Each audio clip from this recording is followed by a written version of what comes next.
There is a particular kind of quiet that settles into a room at the end of a long day, and I like to think that is exactly where you are right now.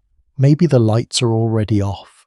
Maybe you are still deciding whether to close your eyes. Either way, I am glad you are here because tonight I want to take you somewhere very far back to a world so different from your own that it is almost hard to imagine, and yet it is the world that made you possible. Picture this.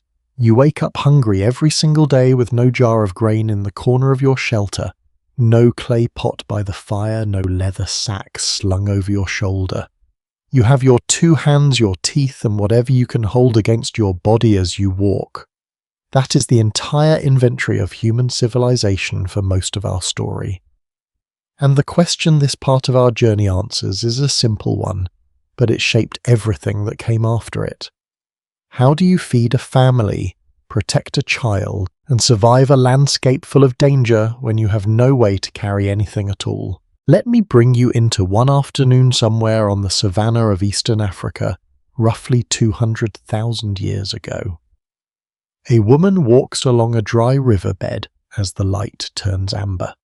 She has been gathering since mid-morning, moving from one stand of wild tubers to another, digging with a sharpened stick, testing each root with her thumbnail before pulling it free. Her arms are already full. She holds a cluster of roots against her ribs with one elbow, balances a handful of dark, sweet fruit in the crook of the other arm, and somewhere beneath all of it an infant rides against her chest, small fists gripping the skin at her collarbone. There is no basket. There is no strap, no pouch, no woven net to lighten the load. Everything she has gathered today exists only because her own body is holding it together, and every few hundred steps something threatens to slip. A root falls near her foot and she stops. She cannot bend for it without losing something else, so she has to choose, and she leaves it in the dust and keeps walking because the child cannot be put down here. Not with the grass tall enough to hide a leopard, not with the sun already beginning to lean toward the hills. This is not a dramatic moment in her life. It is simply Tuesday. It is what nearly every day looked like for nearly every human being who ever lived before a certain quiet invention changed the terms of survival itself. It is strange to think about now, tucked into bed with everything you own, organized into drawers and containers you never even noticed, but there was a time when the human body was the only container that existed, and the limits of 2 arms decided how far you could travel, how much food your family could keep, and how many children a mother could realistically carry at once. Historians and archaeologists have started paying much closer attention to this period, not because it involves famous battles or fallen empires, but because it involves something more fundamental than any of that. It involves the invention of holding on. There are a few things about this world that tend to surprise people the first time they really sit with them.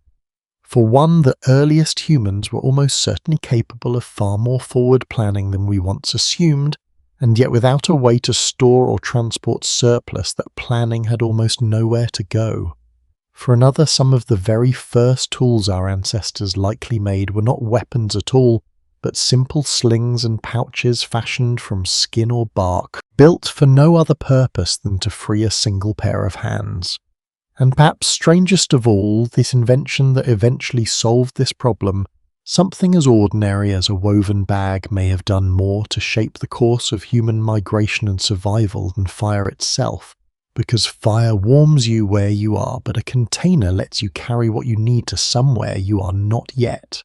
Before we go further into that story, I want to pause for just a moment, because if this is the kind of history you enjoy, the kind that finds the extraordinary hiding inside the ordinary, it helps enormously if you take a second to follow along and leave a like as you settle in. It costs you nothing, and it genuinely helps this kind of story reach more people who are looking for exactly this on a quiet night. And if you feel like it, leave a comment and tell me where in the world you are listening from tonight and what drew you to a story about something as small as a container. I always read them and I love knowing who is out there in the dark with me. For now, though, let yourself get comfortable because we have a long and remarkable road ahead of us. That woman on the riverbed was not unusual. She was in a sense almost every human being who lived before roughly the last few tens of thousands of years, and the pressure she felt in her arms and across her chest was a pressure carried by an entire species for an enormous stretch of its existence. To understand why the arrival of the first true container mattered so much, it helps to understand just how total its absence really was. This was not simply an inconvenience, it touched everything, from how far a group could travel from water to how many mouths a mother could realistically keep alive to how a body wore down over decades of walking with its arms perpetually full. The world these early humans moved through was not gentle. It offered food in patches scattered across wide distances, ripening at different times in different places, and a body that could only carry as much as its own limbs allowed was a body that stayed close to what it already knew, because venturing far from a reliable food source meant returning home with far less than what was needed. Every choice about where to live, how far to roam, and how many children a group could support was, in some quiet and often overlooked way, a choice shaped by the absence of something we now take entirely for granted. Somewhere in that tension between hunger and distance, between a body's limits and a landscape's demands. The earliest seeds of an idea began to take root, an idea so simple it almost defies how much it changed.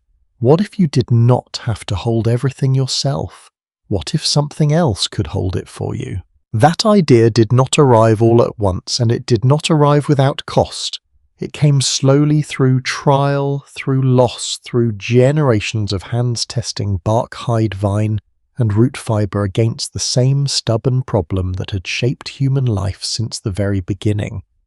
And to understand how it finally took hold, we need to step back even further than that woman on the riverbed, back to the earliest known moments when a human being first looked at the world not as something to be carried in the arms alone, but as something that might just possibly be carried another way entirely.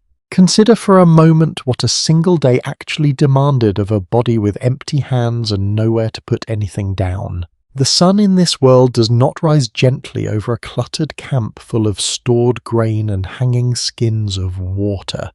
It rises over open ground, and the first task of the morning is not breakfast because there is no breakfast waiting. It is decision. Where is water close enough to reach before the heat becomes dangerous? Where did the group see fruit ripening several days ago? And is it still there, or has something faster and hungrier already found it first? A human being on this morning holds nothing in reserve except knowledge, memory, and whatever strength remains in legs that will likely cover 10 or more miles before the light fades again. It helps to understand just how unforgiving this arithmetic really was.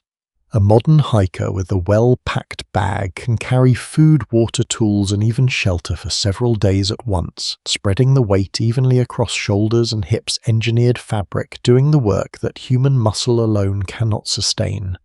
Strip all of that away, and what remains is a body carrying everything against itself. Arms wrapped around bundles, teeth sometimes gripping one item so a hand is freed for another, an infant balanced wherever it will not slip. Under those conditions, distance becomes a kind of tax.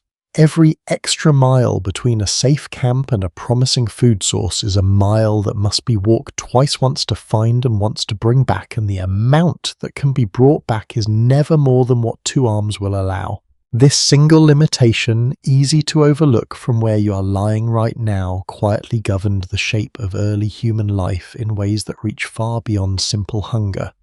It shaped where groups chose to settle, almost always near a dependable and predictable source of food and water, because unpredictability meant risk that the body had no way to buffer against. It shaped group size, since more mouths meant more gathering trips, and each trip carried a hard ceiling on what it could return with. It even shaped how far a young mother could realistically travel from camp, since a child on the hip changed the whole calculation of what else those same arms could hold. There is a detail here that tends to surprise people, even those who think they already know something about this period of human history. For a long time, researchers assumed that early carrying was mostly a matter of gathering food roots and fruit and small game moved from one place to another. But newer analysis of hand and shoulder bone structure in early human remains suggests something quieter and more constant, that a great deal of daily carrying weight was not food at all, but infants and young children. The physical toll shows up in subtle wear patterns in the angle of certain joints, in the kind of stress that accumulates not from a single heavy lift, but from years of near-constant low-level strain.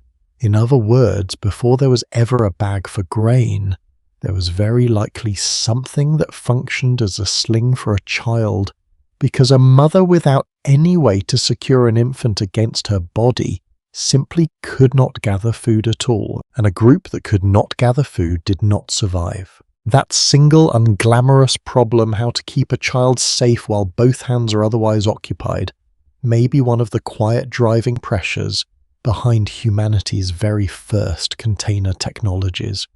Long before anyone wove a basket sturdy enough to hold water, someone almost certainly worked out how to loop a strip of hide or a length of plant fiber around their body in a way that held a child close without stealing the use of their arms. It would not have looked like an invention in the way we usually picture one.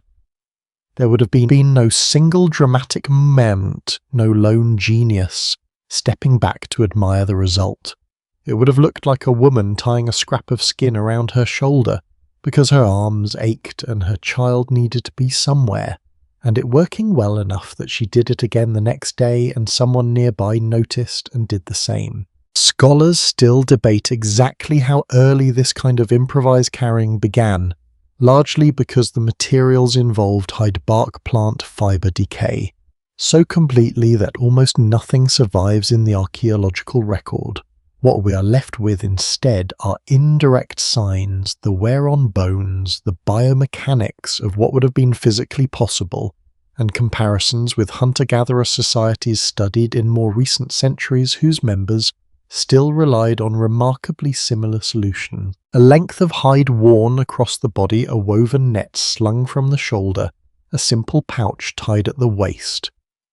These modern comparisons are not proof of what happened deep in the past, but they offer a kind of living echo of it, a reminder that the pressures early humans faced have never fully disappeared, only been solved so completely by later technology that we forgot they were ever a problem at all.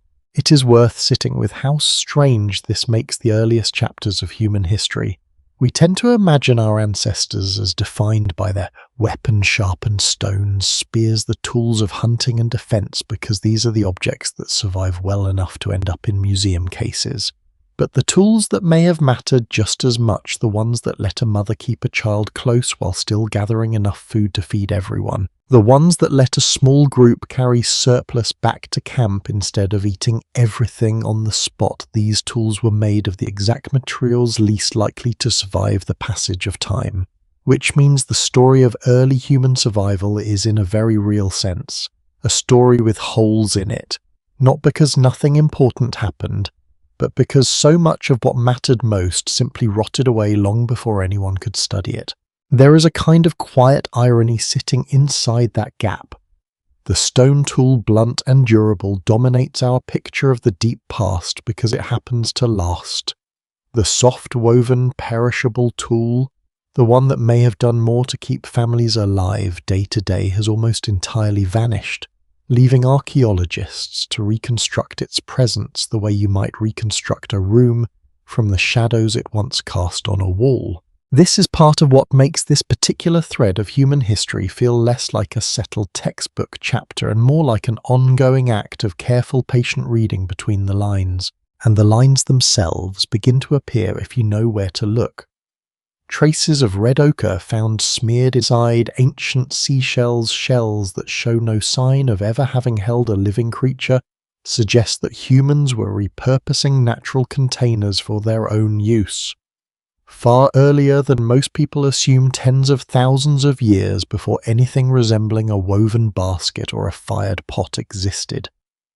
A shell in this context becomes something more than a curiosity. It becomes evidence of a mind already thinking in terms of holding, storing and transporting substances that mattered, whether for practical use or for something closer to ritual and meaning.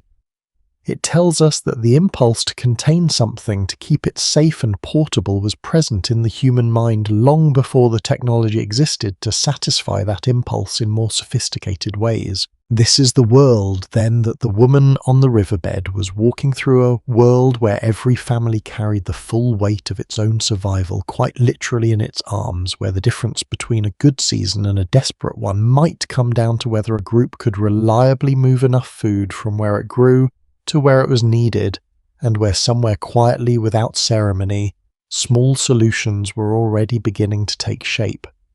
A loop of hide here, a folded leaf there, a shell pressed into service as something it was never meant to be. None of it looked like the beginning of anything significant. But there is a particular kind of change in human history that never announces itself.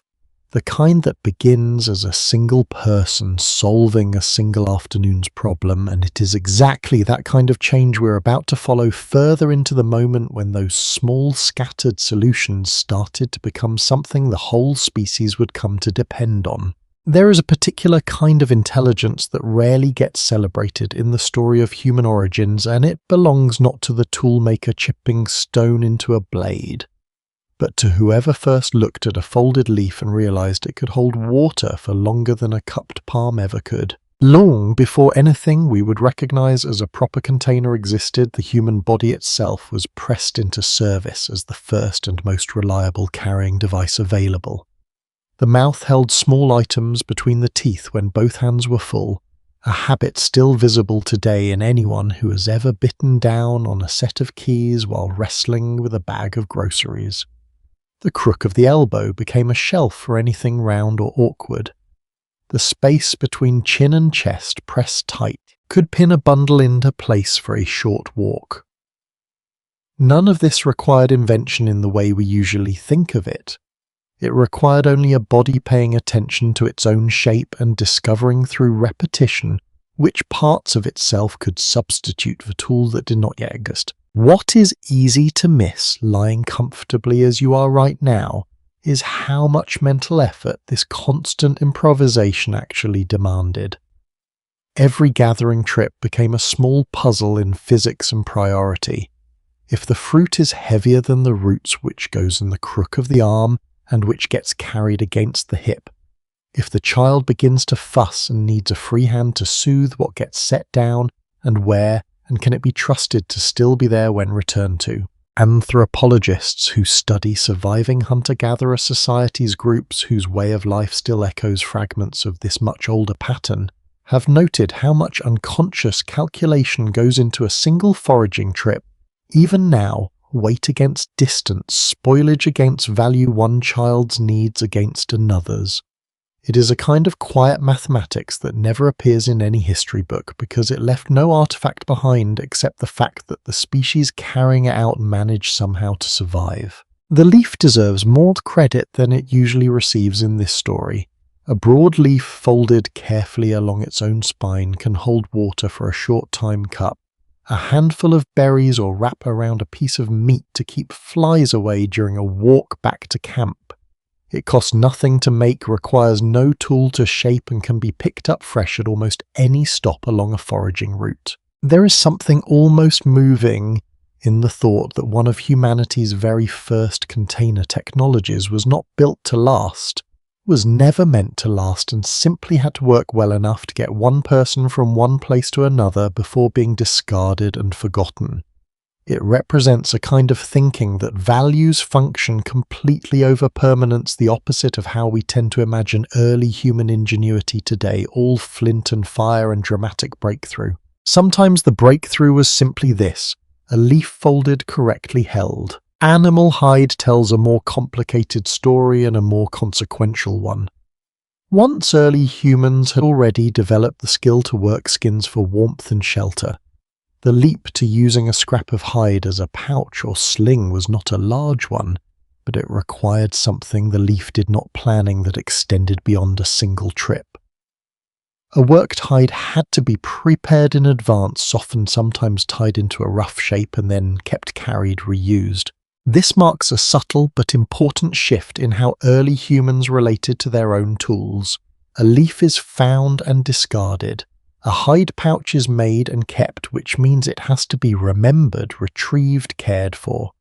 In a very real sense, the moment a human being began keeping a carrying tool rather than simply finding one anew each time, something changed in how that person related to the idea of the future itself, planning not just for the next meal, but for the next several days of gathering and travelling that the tool would make possible. Scholars still debate how early this kind of intentional hide working for carrying purposes actually began, largely because leather and skin decompose so completely that almost no direct physical evidence from the earliest periods has ever survived.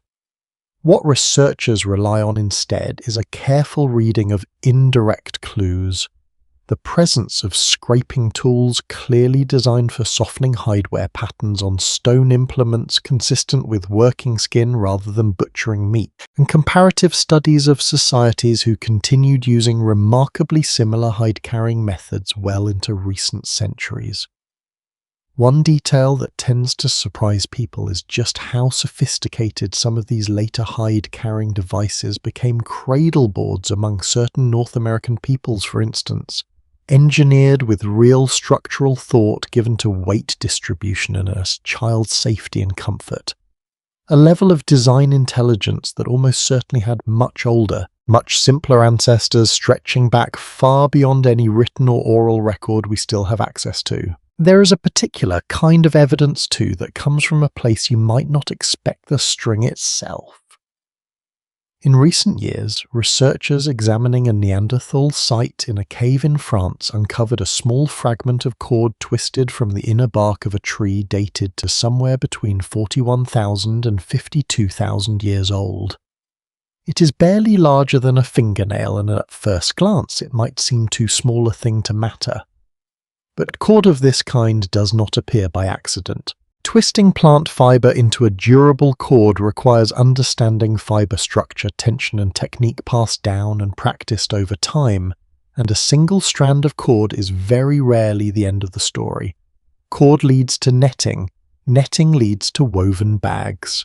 This tiny fragment, preserved by pure chance in exactly the right conditions, suggests that the capacity for this kind of twisting, raw material into something structurally new, was present not only in the ancestors of modern humans, but in another branch of the human family entirely, one that lived and died out roughly 40,000 years ago. This detail carries a weight worth sitting with for a moment.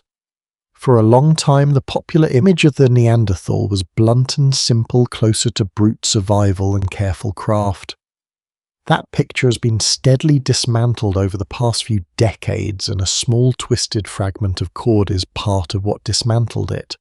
It suggests a mind capable of abstraction, of taking a raw plant fibre and imagining it transformed into something with an entirely different function, strong, flexible, useful in ways the original plant never was.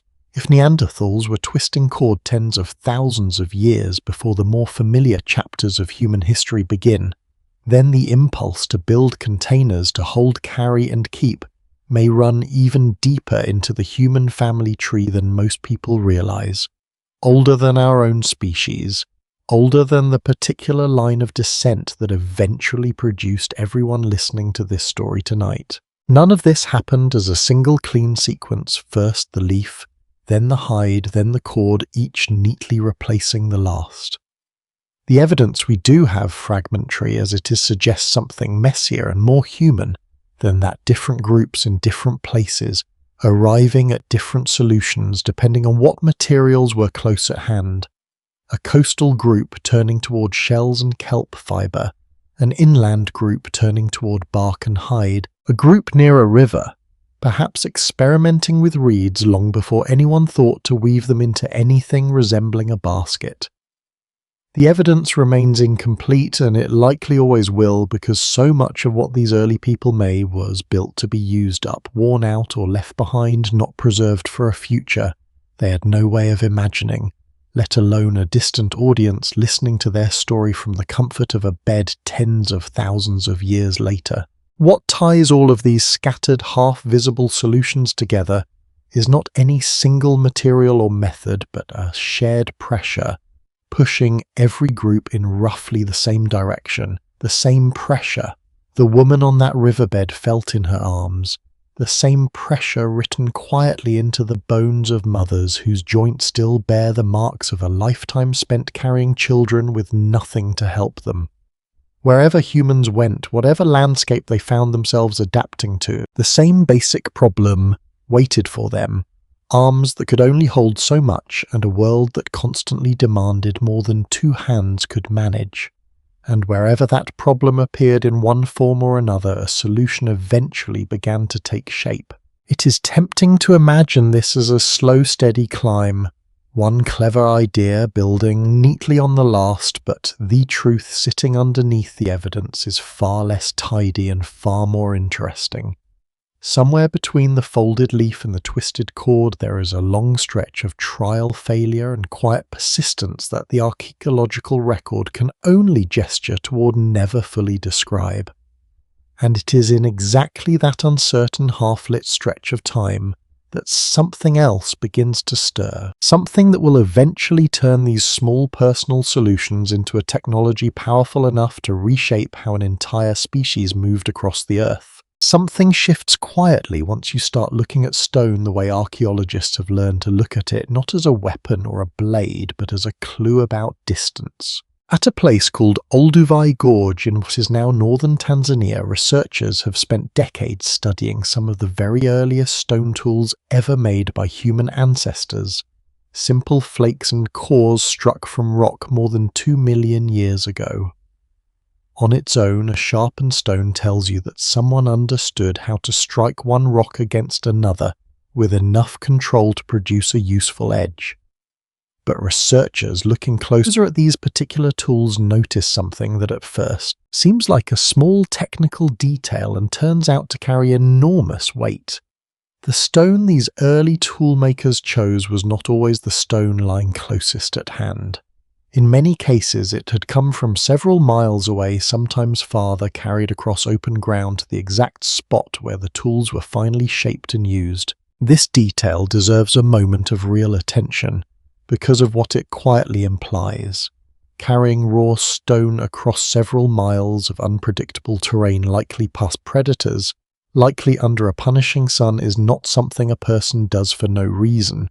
And it is certainly not something a person does while also trying to gather food, watch for danger, and manage a child along the way. Some researchers studying these sites have proposed that this pattern only makes sense if these early toolmakers had some means of transporting the stone in bulk, not one piece carried awkwardly in a single hand, but a meaningful quantity moved efficiently enough to be worth the long walk in the first place, which raises a genuinely striking possibility that some of the very earliest evidence for human intelligence on this planet may also be indirectly some of the earliest evidence that a container of some kind, however crude, already existed. It is worth sitting with how far back that pushes the story.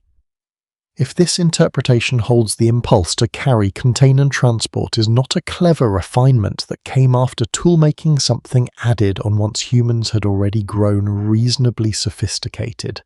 It may instead sit right alongside toolmaking from nearly the very beginning, two threads of the same impulse arising together, rather than one after the other. Scholars still debate this point seriously, and it would be dishonest to present it as settled fact.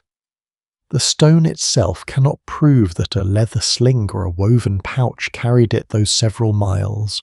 What the stone can prove is only the distance and the pattern, and it is left to careful, cautious reasoning to suggest what likely made that distance possible. Even so, the pattern itself is difficult to explain any other way, and it has quietly reshaped how many researchers now think about the earliest chapters of human technological life. There is something almost moving about imagining this scene properly. Not a lone genius standing over a workbench, because there was no workbench and probably no single genius either.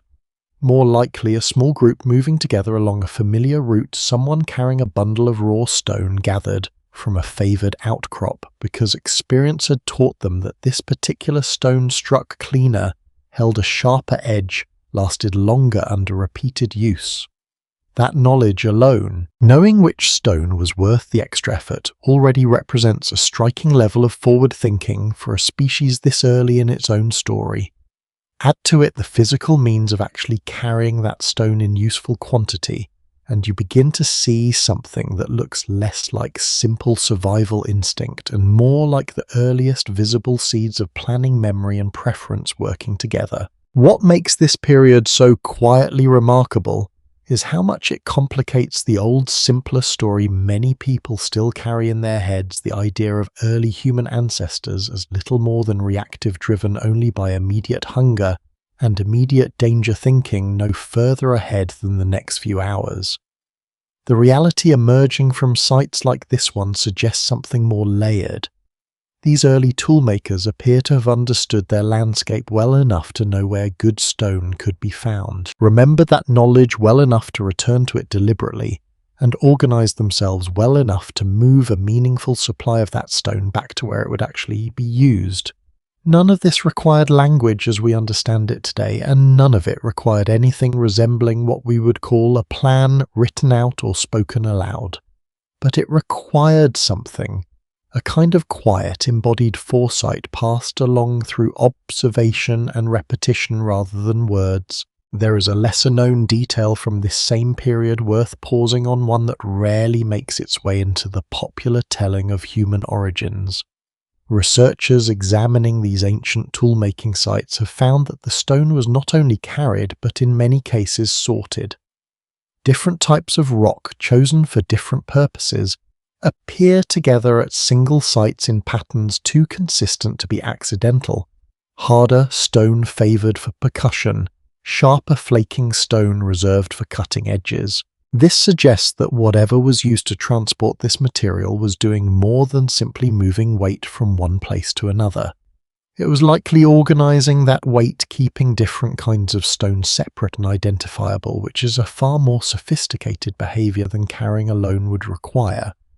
A single bundle wrapped in hide or a simply woven container with distinct sections would explain this pattern more easily than any alternative researchers have proposed. How strange it is when you stop to think about it, that so much of what made early humans remarkable may not have looked remarkable at all in the moment. No one alive at Olduvai Gorge 2 million years ago could have known they were doing anything worth remembering. They were simply solving a problem the same way the woman on the riverbed solved her own problem. So much later, the same way a length of twisted cord solved a problem for hands that needed to be free. History, especially history this old, rarely announces its own importance. It simply accumulates one solved problem at a time, until enough of those solutions stack together to produce something that looks centuries or millennia later, like the dawn of an entirely new way of living. This period also marks something else worth noting quietly, a widening of what a single human group could realistically call its own territory. A group without any way to transport materials efficiently is in a very real sense tethered closely to whatever resources sit immediately around it. A group that has solved even a rough version of the carrying problem gains something subtle but enormous: the ability to treat a wider stretch of land as usable, because the distance between a resource and a camp no longer has to be walked empty-handed both ways. Some researchers who study the movement patterns visible in these ancient sites have suggested that this expanded range may have played a real role in how early human ancestors were able to spread across increasingly varied environments over the following hundreds of thousands of years. Savanna, woodland, and eventually landscapes far removed from where the story first began. There is a quieter, more human dimension to this widening range as well, one that rarely gets discussed alongside the geology and the stone.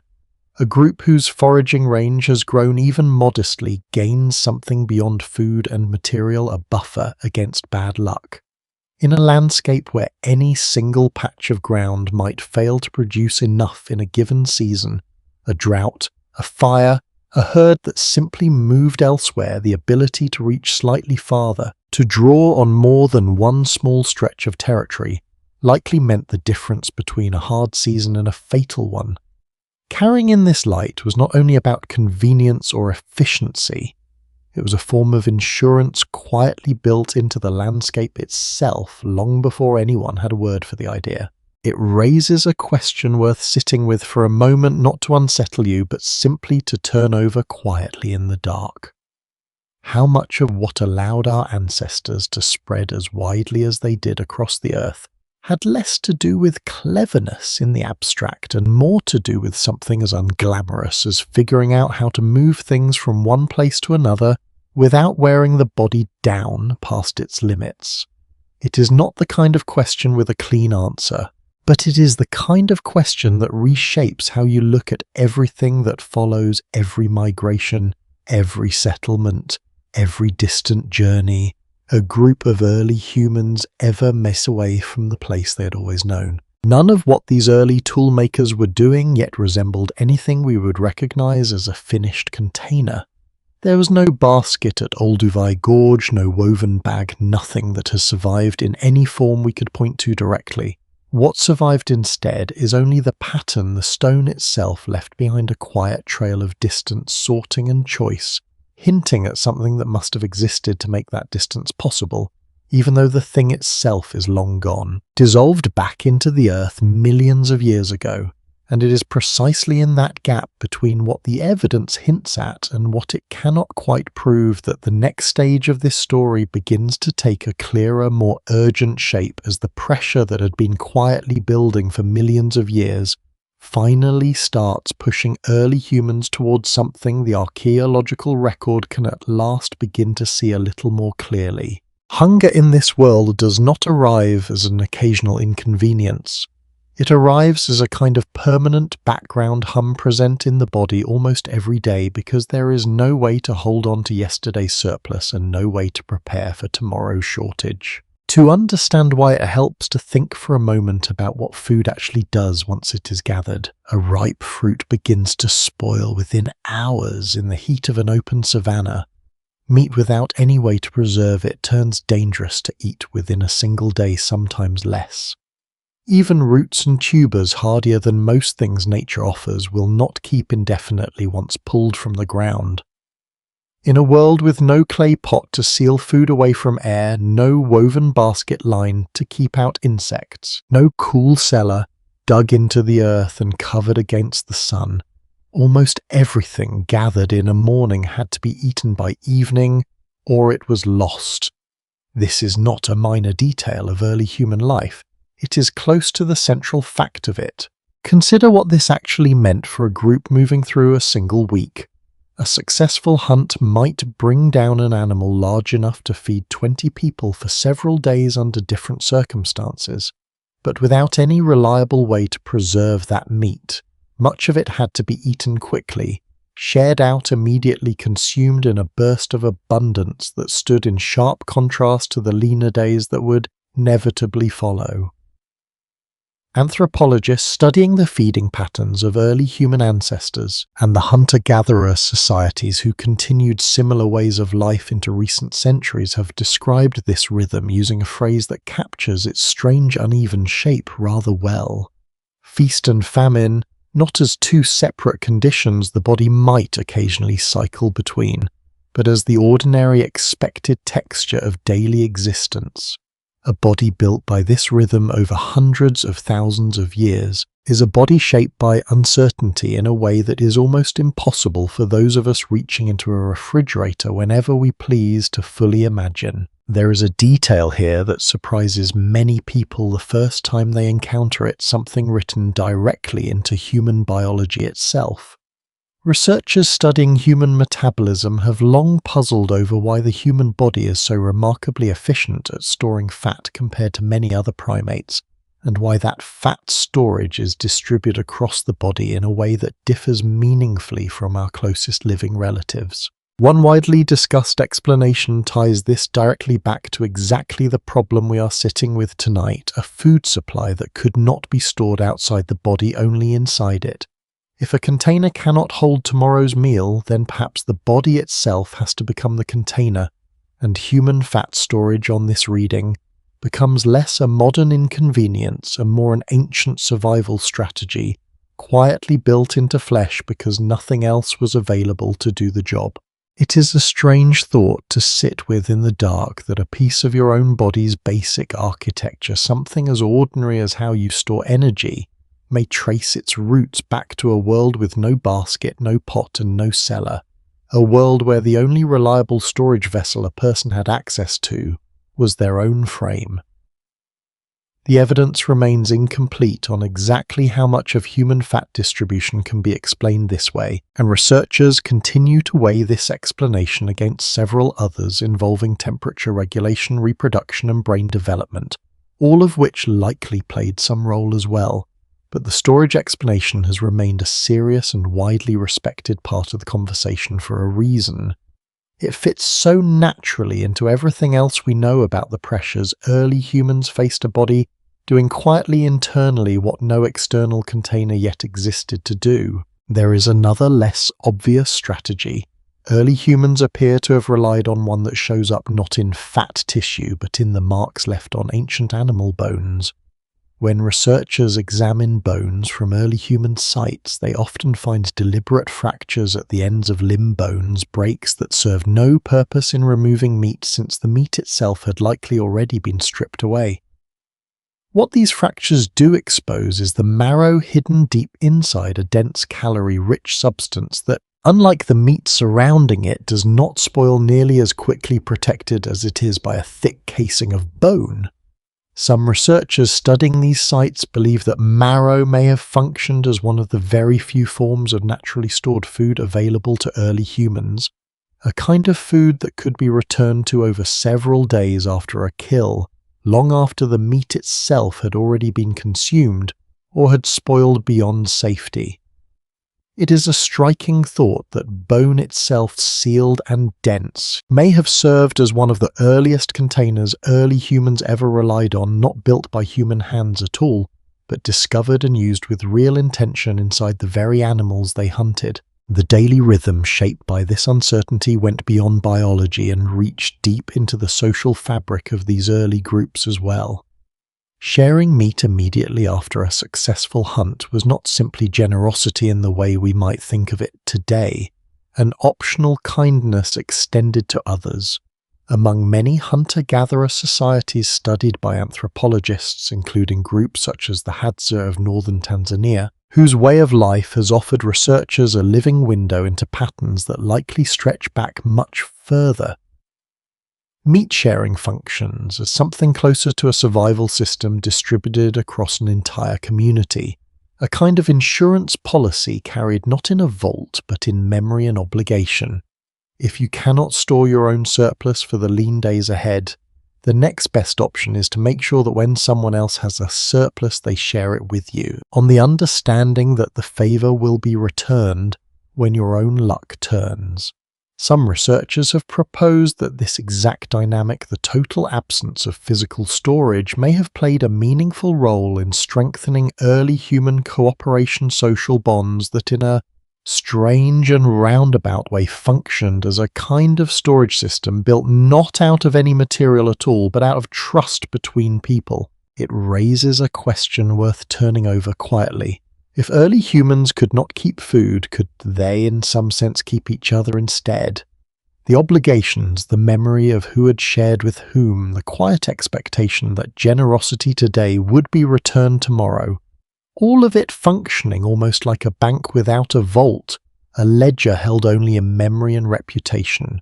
It is not a perfect answer, and it would be misleading to suggest this fully replaced the need for physical containers. But it does suggest something worth sitting with, that the absence of one kind of technology can quietly push a species toward inventing another kind entirely not made of hide or bark or woven fiber, but made of obligation, memory, and trust. None of this made the daily experience of hunger any gentler. A group without storage lived permanently close to its own margins, vulnerable to a single bad week of weather. a migration pattern that shifted unexpectedly, an injury that kept a skilled hunter from the group for even a short stretch of time.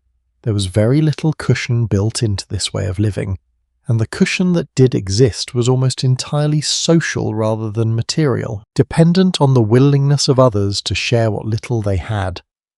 This likely explains why early human groups tended to remain small, rarely growing much beyond what a given territory could reliably support without storage to smooth over the inevitable gaps between abundance and scarcity.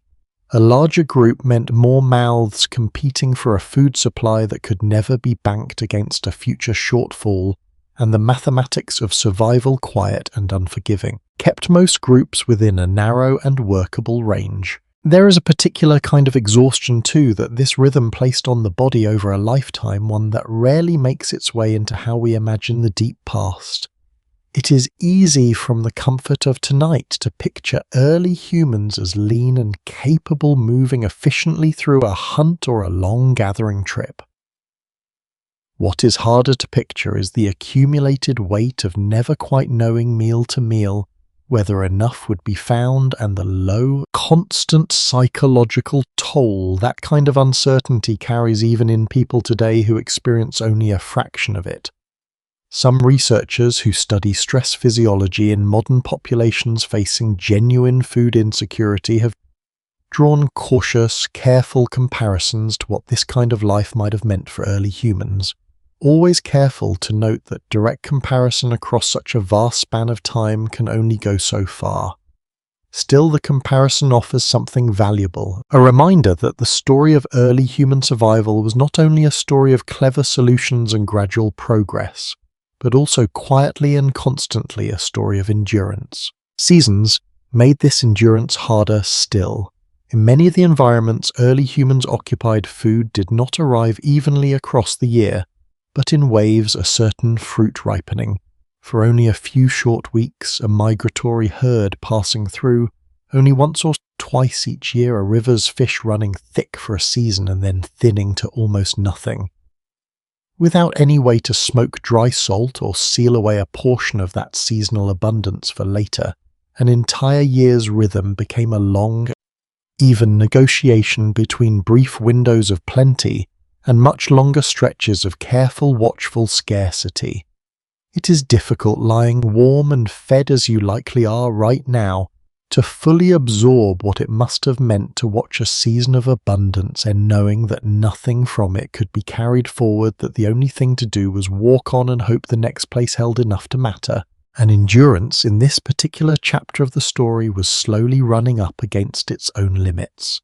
The pressures we have been tracing across these opening parts, the burden of carrying a child with no free hands, the miles walked twice for want of any way to transport a surplus, the daily gamble of feast followed inevitably by famine, were beginning, in scattered pockets across an enormous and varied landscape, to push towards something new.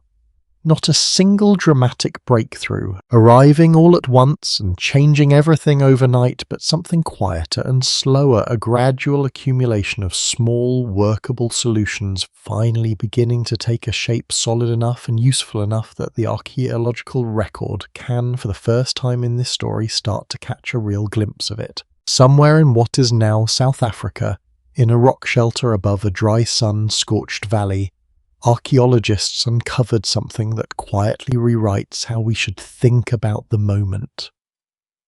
Containers truly arrived in human life not as a vague, gradual drift, but as something closer to a genuine turning point. The site is called Diep Kloof, and what researchers found there are fragments of ostrich eggshell, dozens of them dating back roughly 60,000 years. On their own, ostrich eggshells might not sound like much of a discovery, since eggshell survives far better than hide or fibre ever could, and early humans across many regions are known to have used them. What makes Diep Kloof different and genuinely remarkable is what is carved into the surface of these fragments. Careful, deliberate patterns, crosshatched lines, parallel grooves repeated with enough consistency across dozens of separate pieces that researchers are confident this was not idle decoration scratched absent-mindedly during a quiet afternoon. It was something closer to a system. Each ostrich egg, once emptied through a small hole and cleaned, becomes a natural flask, strong-sealed and capable of holding roughly a litre of water, a container built by nature that early humans simply had to learn to recognize and use. In the arid landscape surrounding Diepkloof water itself was the single most valuable and unpredictable resource, of all more urgent in many seasons than food, since a human body can survive far longer without eating than without drinking. An eggshell flask once discovered and put to use would have solved one of the oldest and most dangerous problems in this story: the inability to carry water any real distance from its source. For the first time in this account, we are looking at something that functioned quite literally as a canteen tens of thousands of years before anything resembling a bottle as we know it existed. But the engraved patterns are where the story becomes something more than a simple technological milestone. Researchers studying these fragments have proposed that the differing patterns, distinct enough to be grouped into recognizable styles, may have served as a kind of marking system, a way of identifying whose flask belonged to whom in a shared water source or a communal camp.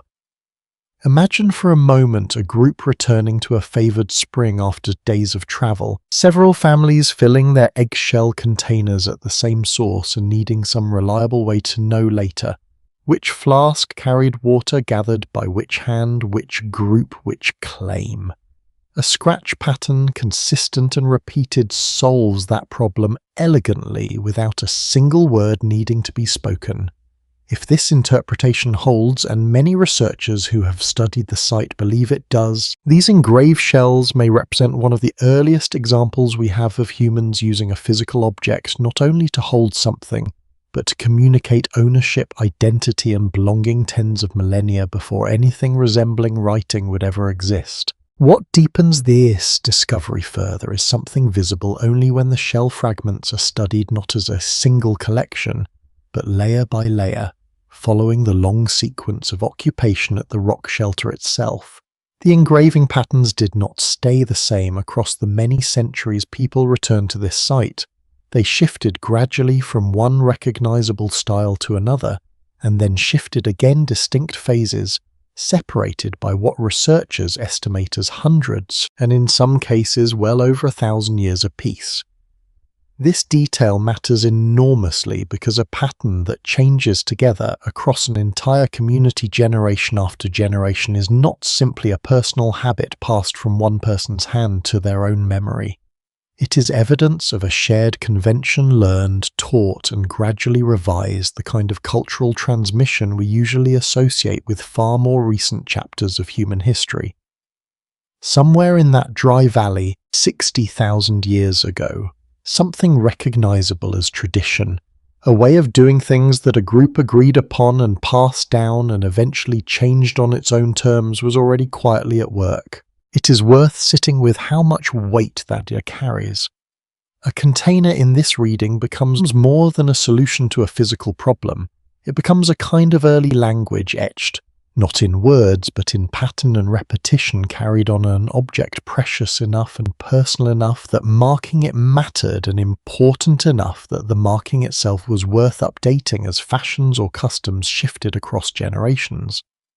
Scholars still debate exactly how far to extend this interpretation, since it is difficult to know with certainty what a marking made 60,000 years ago was truly meant to communicate, and some researchers urge caution against reading too much intention into patterns that may have served several overlapping purposes at once. Practical, decorative, and social, all layered together in ways that cannot be fully separated from this distance in time.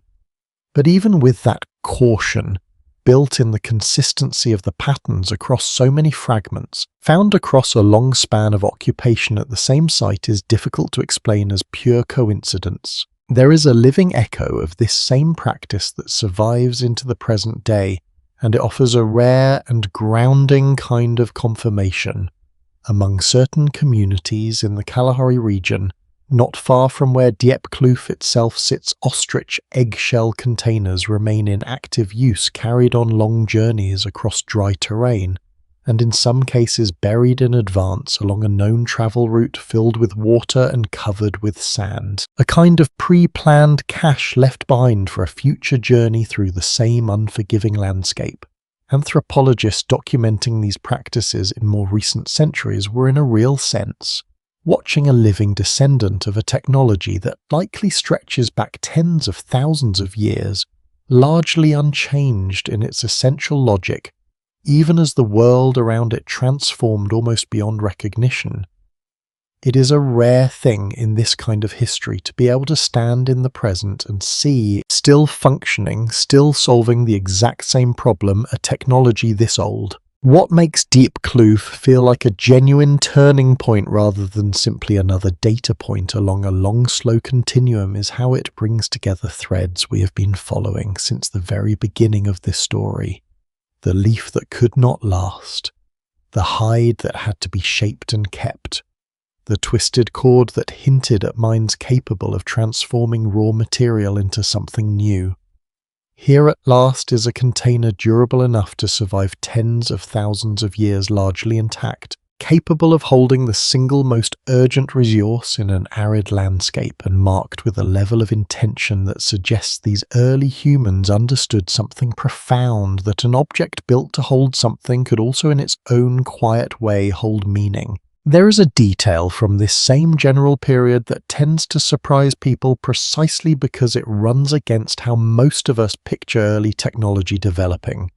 It would be easy to assume that container use spread outward from a single point, one clever innovation discovered somewhere and gradually carried across the world by migrating groups.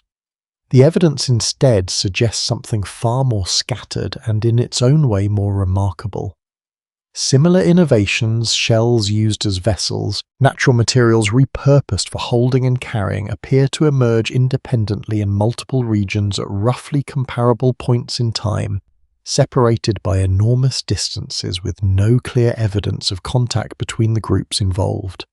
This suggests that the pressures driving container invention, the burden of the arms, the danger of thirst, the impossibility of storing surplus were universal enough and severe enough, that human minds in entirely separate corners of the world arrived at strikingly similar solutions on their own, each group solving the same ancient problem in relative isolation from every other. How strange and how quietly moving to imagine that in one dry valley in southern Africa, and in other places entirely unconnected to it, different groups of humans were independently discovering that the world itself already contained the answer to their oldest problem, waiting inside a shell, inside a length of bark, inside a fold of hide, if only someone paused long enough to notice it. There is a real question worth turning over here quietly without needing a firm answer tonight. Was this invention then less something humans created from nothing and more something they slowly learned to see a solution the world had been offering all along, waiting only for a mind patient enough and pressured enough to finally recognize it? Once containers like these existed in any reliable, repeatable form, even something as modest as a marked eggshell flask, the daily calculus of survival that had governed human life for hundreds of thousands of years began to shift slowly at first and then, with gathering consequence. Water could now be carried beyond the reach of a single day's walk from its source opening territory that had previously been unreachable or too dangerous to cross. Surplus, however modest, could be held rather than immediately consumed or immediately lost, softening even slightly the brutal feast and famine rhythm that had shaped bodies and behavior for so long. And perhaps most quietly significant of all, the object itself, durable and personal, became something that could be kept, cared for, and passed along, planting a new kind of relationship between a person and their possessions. One built not around a single use and discard, but around ownership extended across time. None of this arrived as a single sweeping revolution spreading overnight across the whole of humanity. It arrived unevenly discovered and rediscovered, refined in one place while remaining unknown in another, for thousands of years longer. Exactly the kind of messy human uneven progress that real history tends to produce far more often than the tidy narratives we sometimes prefer. But something had genuinely changed. The long chapter defined almost entirely by the limits of two bare hands was at last beginning to close.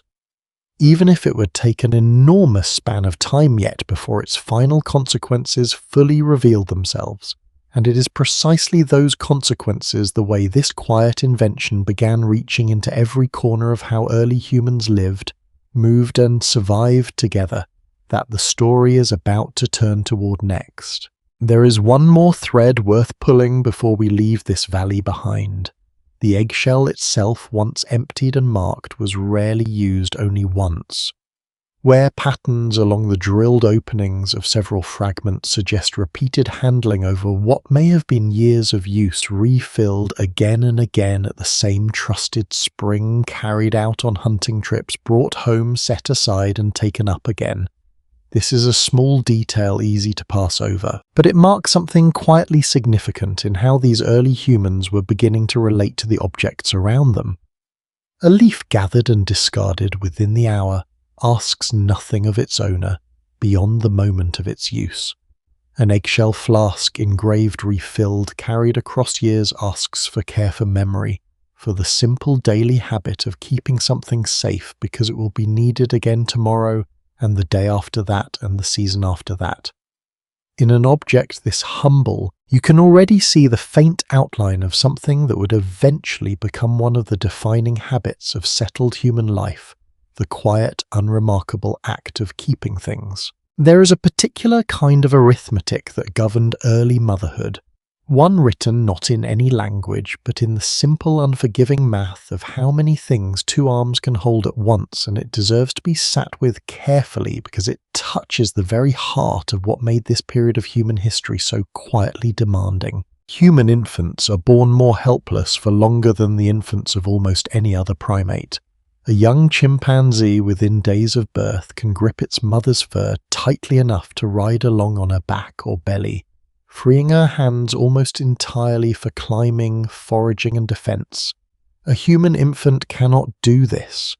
Human infants are born with weaker grasping reflexes, less body hair to cling to, and a far longer stretch of complete physical dependence, sometimes described by researchers using the term secondary ultraciality, a way of saying that human babies arrive in the world less developed relative to their species than almost any other primate infant does. Some researchers connect this directly to the demands of a growing human brain. Born earlier than full development would otherwise allow because a skull large enough to hold a fully mature brain would make birth itself far too dangerous. Whatever the deeper cause, the result for early mothers was the same: an infant who could not cling, could not ride independently, and needed to be held constantly by someone for months at a stretch. Picture what this meant across an ordinary day, one very much like the day we spent with the woman on the riverbed in our very first part together. Every gathering trip, every walk to water, every moment spent processing food or preparing a hide had to account for a small body that could not simply be set down safely on open ground. Not with predators moving through the same grasses, not with the ground itself, sometimes too hot, too rocky, too far from watchful eyes. Before any sling wrap or carrying device existed, this meant an infant occupied one arm, often both for a significant portion of every single day for months on end, leaving a mother to gather food, prepare meals and manage every other task of survival with whatever remained of her own strength and ingenuity. The physical toll of this arrangement shows up quietly and unmistakably in the skeletal record. Researchers studying the bones of early human women have documented wear patterns, concentrated in the shoulders, the lower back, and particularly the joints of the arms and hands, consistent with sustained repetitive strain of exactly the kind that constant infant carrying would produce. This is not the kind of injury that arrives suddenly, a single dramatic accident preserved in a single skeleton. It is the kind that accumulates year after year, pregnancy after pregnancy, visible only in the slow, patient reading of bone density and joint wear across many individuals studied together. The evidence remains incomplete since skeletal remains from this period are rare and often fragmentary, and researchers are careful not to overstate what any single set of bones can prove. But the pattern that does survive points consistently in one direction toward bodies that carried an enormous, sustained physical burden across most of adult life, a burden shaped specifically by motherhood in a world with no device built to share the load. There is a deeper consequence hidden inside this arithmetic, one that reaches beyond any single mother's daily exhaustion and into the very structure of early human communities. A woman without any way to carry an infant while also gathering food faced a genuine limit on how soon she could safely have another child.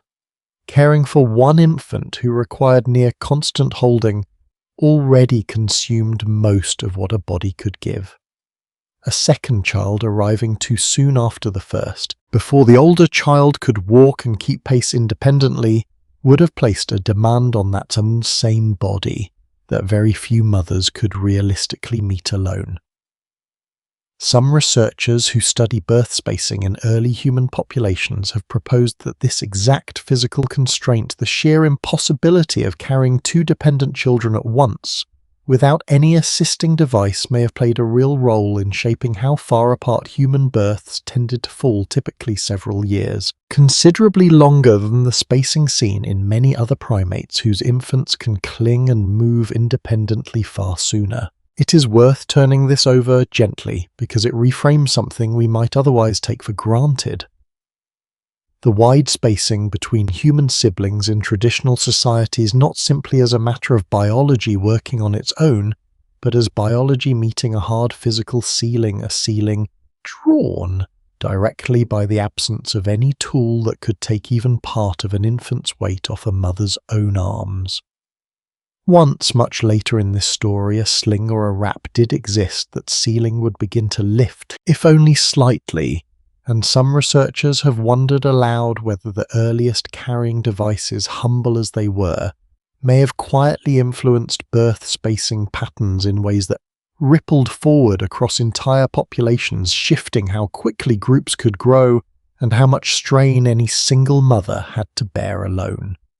It is a question without a fully settled answer, and scholars still debate how large this effect truly was compared to other factors like nutrition and lactation itself, but it is a question worth sitting with regardless because of how much weight it quietly places on something as ordinary sounding as a strip of woven bark or worked hide. None of this should be mistaken for a story only about hardship, though the hardship is real and deserves to be named honestly rather than softened into something it was not. There is also inside this same arithmetic a story about extraordinary endurance and about the quiet, constant support that made survival possible at all. Early human groups were not built around isolated mothers facing this burden entirely alone. Anthropological studies of surviving hunter-gatherer societies consistently show that childcare in these communities has rarely rested on a single set of shoulders, but has instead been shared older children, helping to watch younger ones, other women in the group, taking turns holding an infant while its mother's hands were needed elsewhere. A pattern researchers sometimes describe using the term cooperative breeding communities, functioning almost like an extended, distributed support system built directly around exactly this problem, in a world with no carrying device. In other words, the community itself often became the carrying device, arms passed from one caretaker to another throughout the day, spreading a burden that no single body could have managed entirely on its own. This detail matters enormously because it reshapes how we should picture that woman from our very first part together, walking the riverbed with her child against her chest. She was not necessarily alone in the way modern imagination sometimes assumes. Somewhere behind her or ahead of her, other members of her group were very likely moving through their own version of the same day, ready to take the child for an hour while she gathered with both hands free, ready to share whatever surplus their own trip had produced if hers came up short.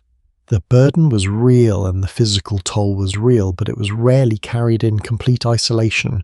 It was distributed unevenly and imperfectly across an entire small community bound together by exactly the kind of mutual necessity that a lack of physical tools tends to demand. How much of what we now think of as deeply social, this instinct toward cooperative child-rearing, toward extended kinship networks, stepping in to share the load of raising the next generation, might trace some part of its origin back to a problem this simple and this physical.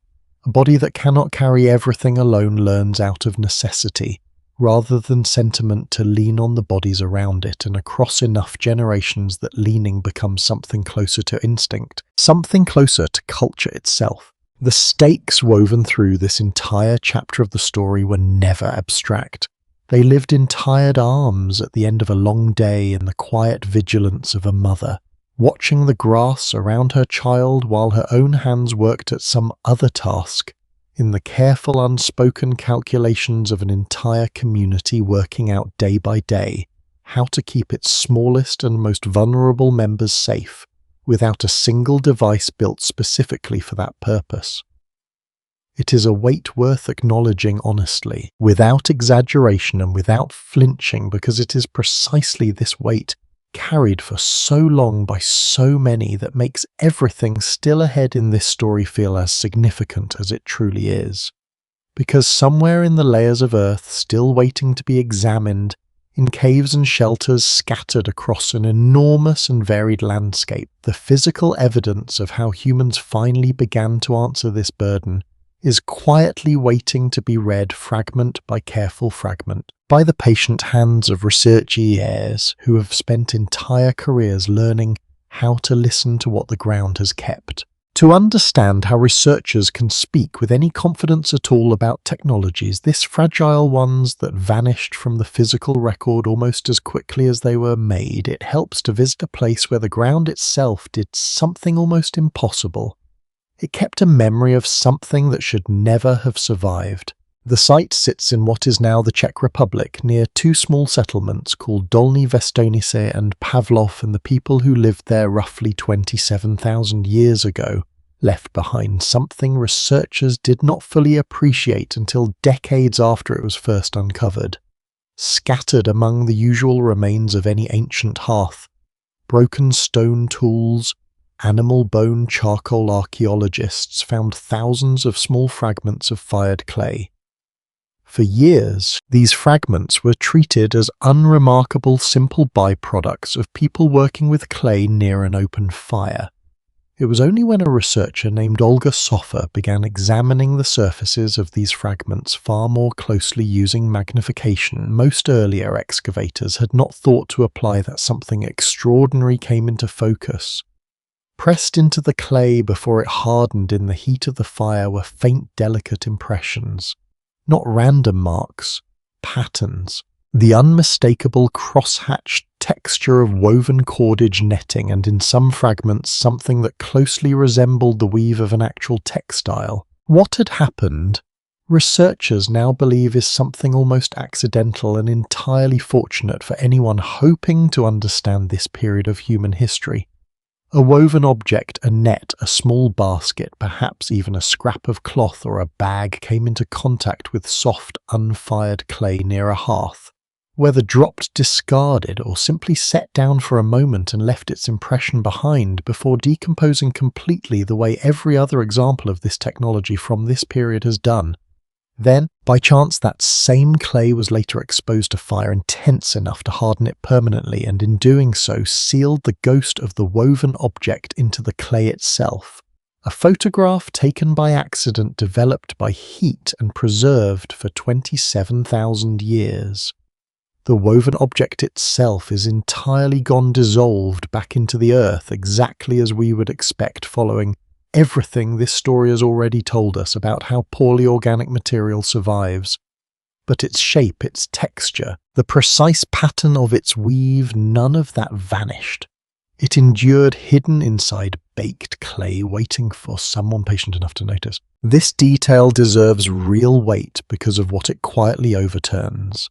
For a long stretch of the last century, many researchers assumed that sophisticated weaving true textile production rather than simple hide working or cordage belonged to a much later period of human history, tied closely to settled agricultural life and the invention of the loom. The impressions preserved at Pavlov pushed that timeline back by many thousands of years, into a period when the people responsible were still fully mobile hunter-gatherers following game and gathering wild plants across a cold-demanding landscape at the height of the last glacial period.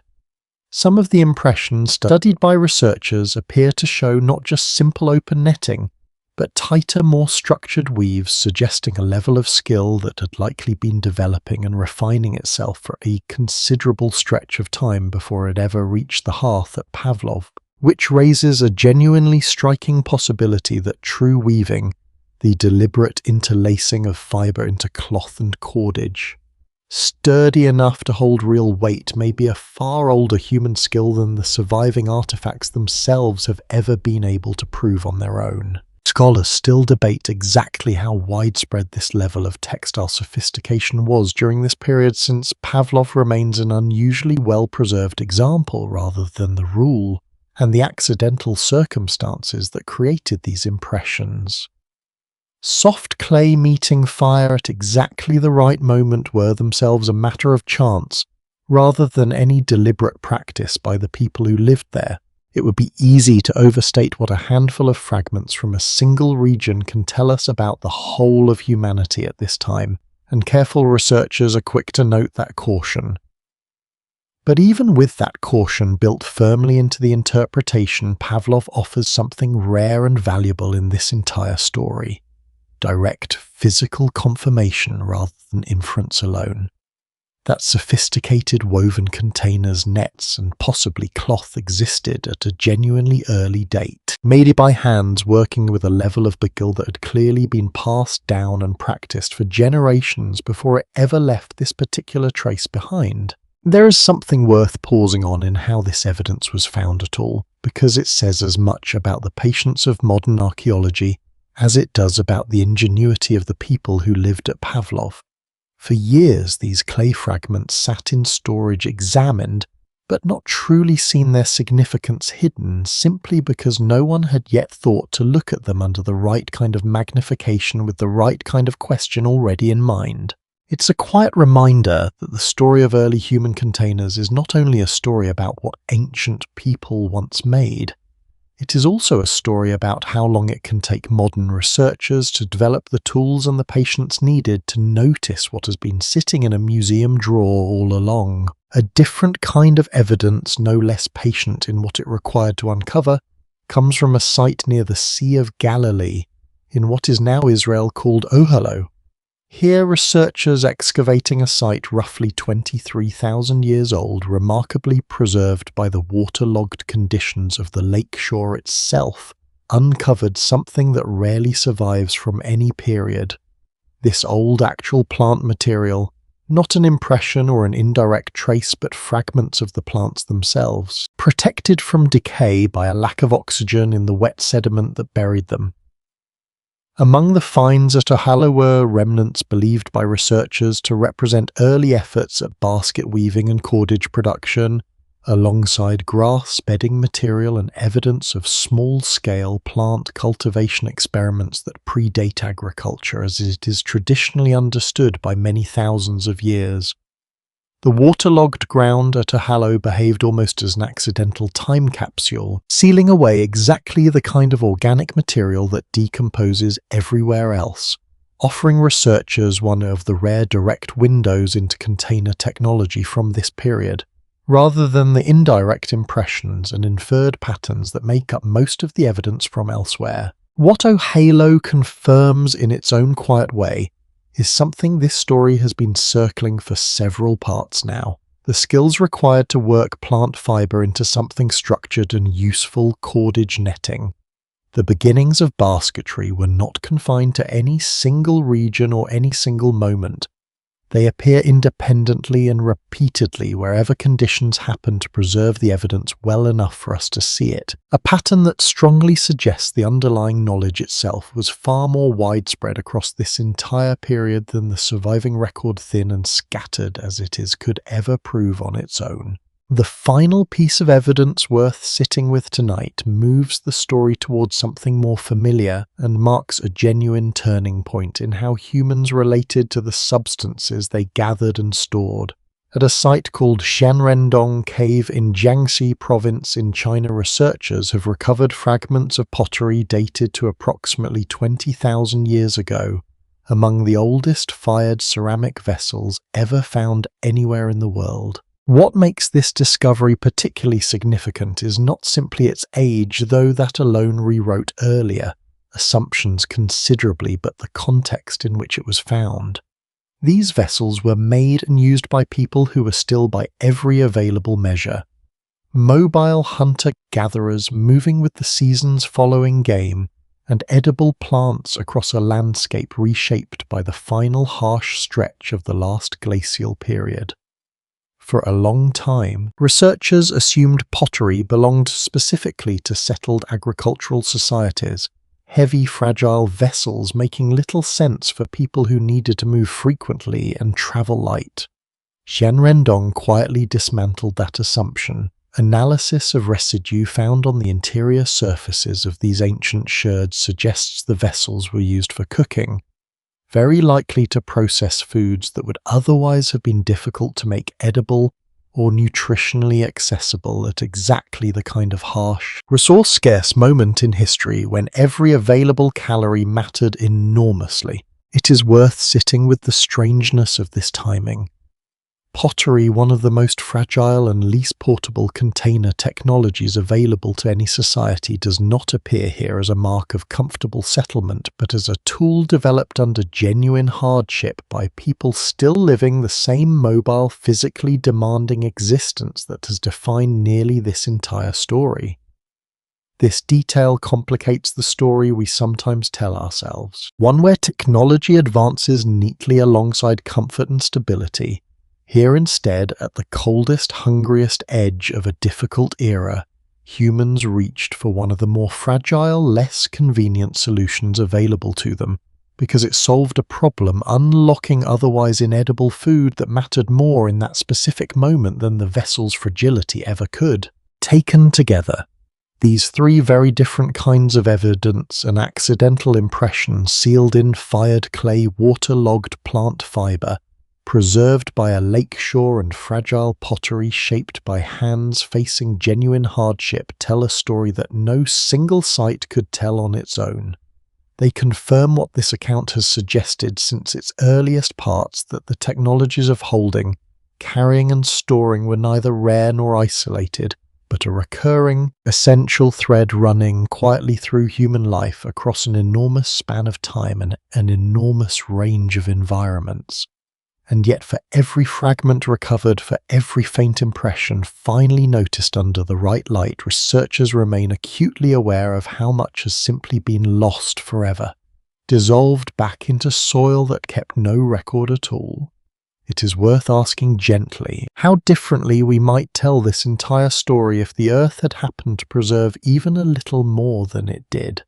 How many quiet inventions, how many careful hands working fibre into shape are sitting forever, just beyond what any excavation will ever be able to recover? What the ground has managed to keep fragile and incomplete as it is, has already reshaped how researchers understand this period.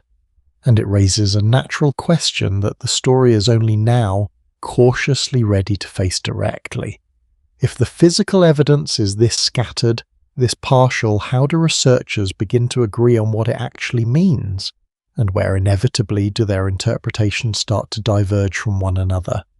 It helps, too, to understand a little of how researchers actually arrive at dates as precise as the ones this story keeps returning to: 27,000 years for Pavlov, 23,000 for Ohalo, 20,000 for Xianrendong numbers that can otherwise feel almost abstract, floating free of any real method behind them.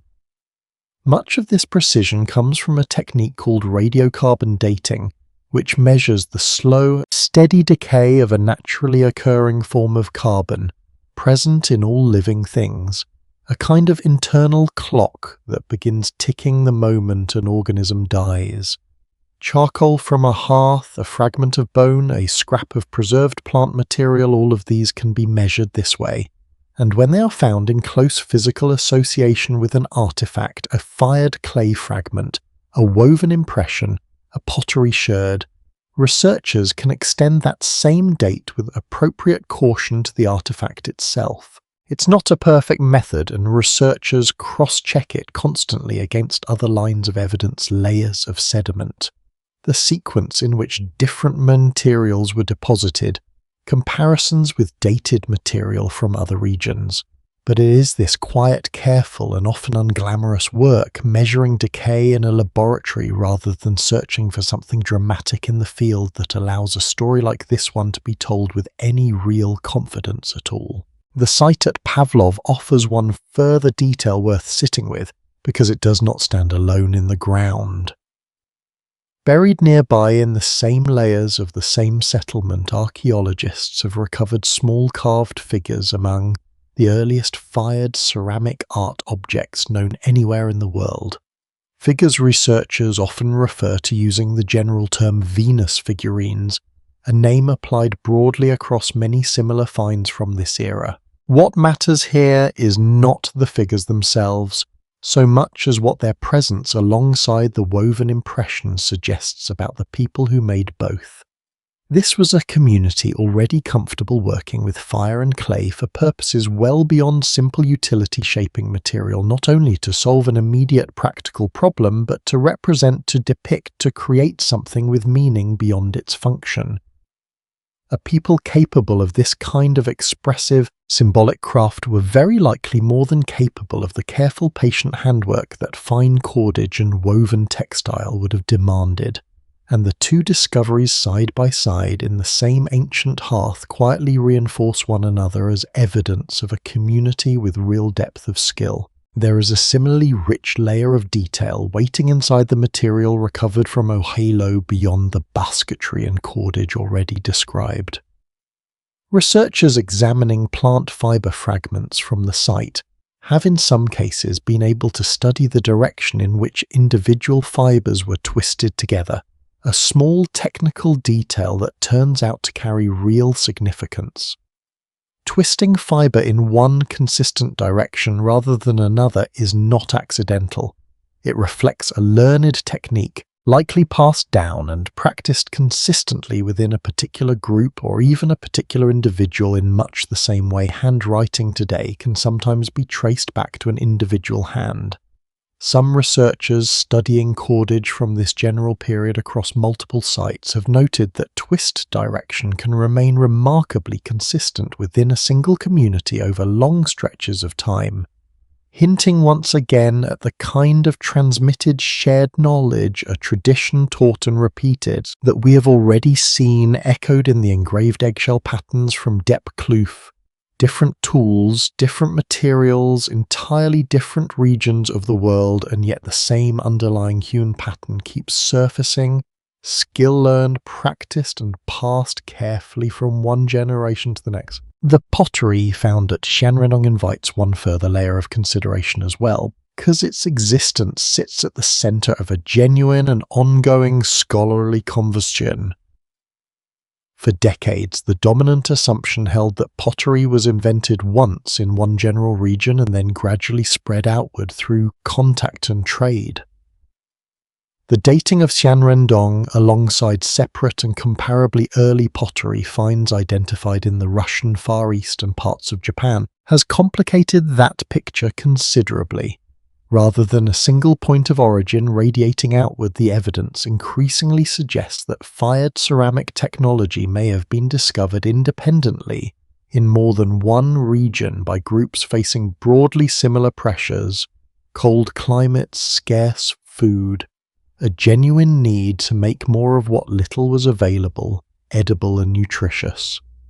Researchers continue to debate the exact relationship between these separate early pottery traditions, whether any contact or shared knowledge passed between them, or whether they represent, as the eggshell containers of Deep Kloof, may also represent separate human minds arriving at strikingly similar solutions under strikingly similar pressure, entirely without knowledge of one another's work. Taken together, these three very different kinds of evidence, an accidental impression sealed in fired clay, waterlogged plant fibre, preserved by a lakeshore, and fragile pottery, shaped by hands facing genuine hardship, tell a story that no single site could tell on its own.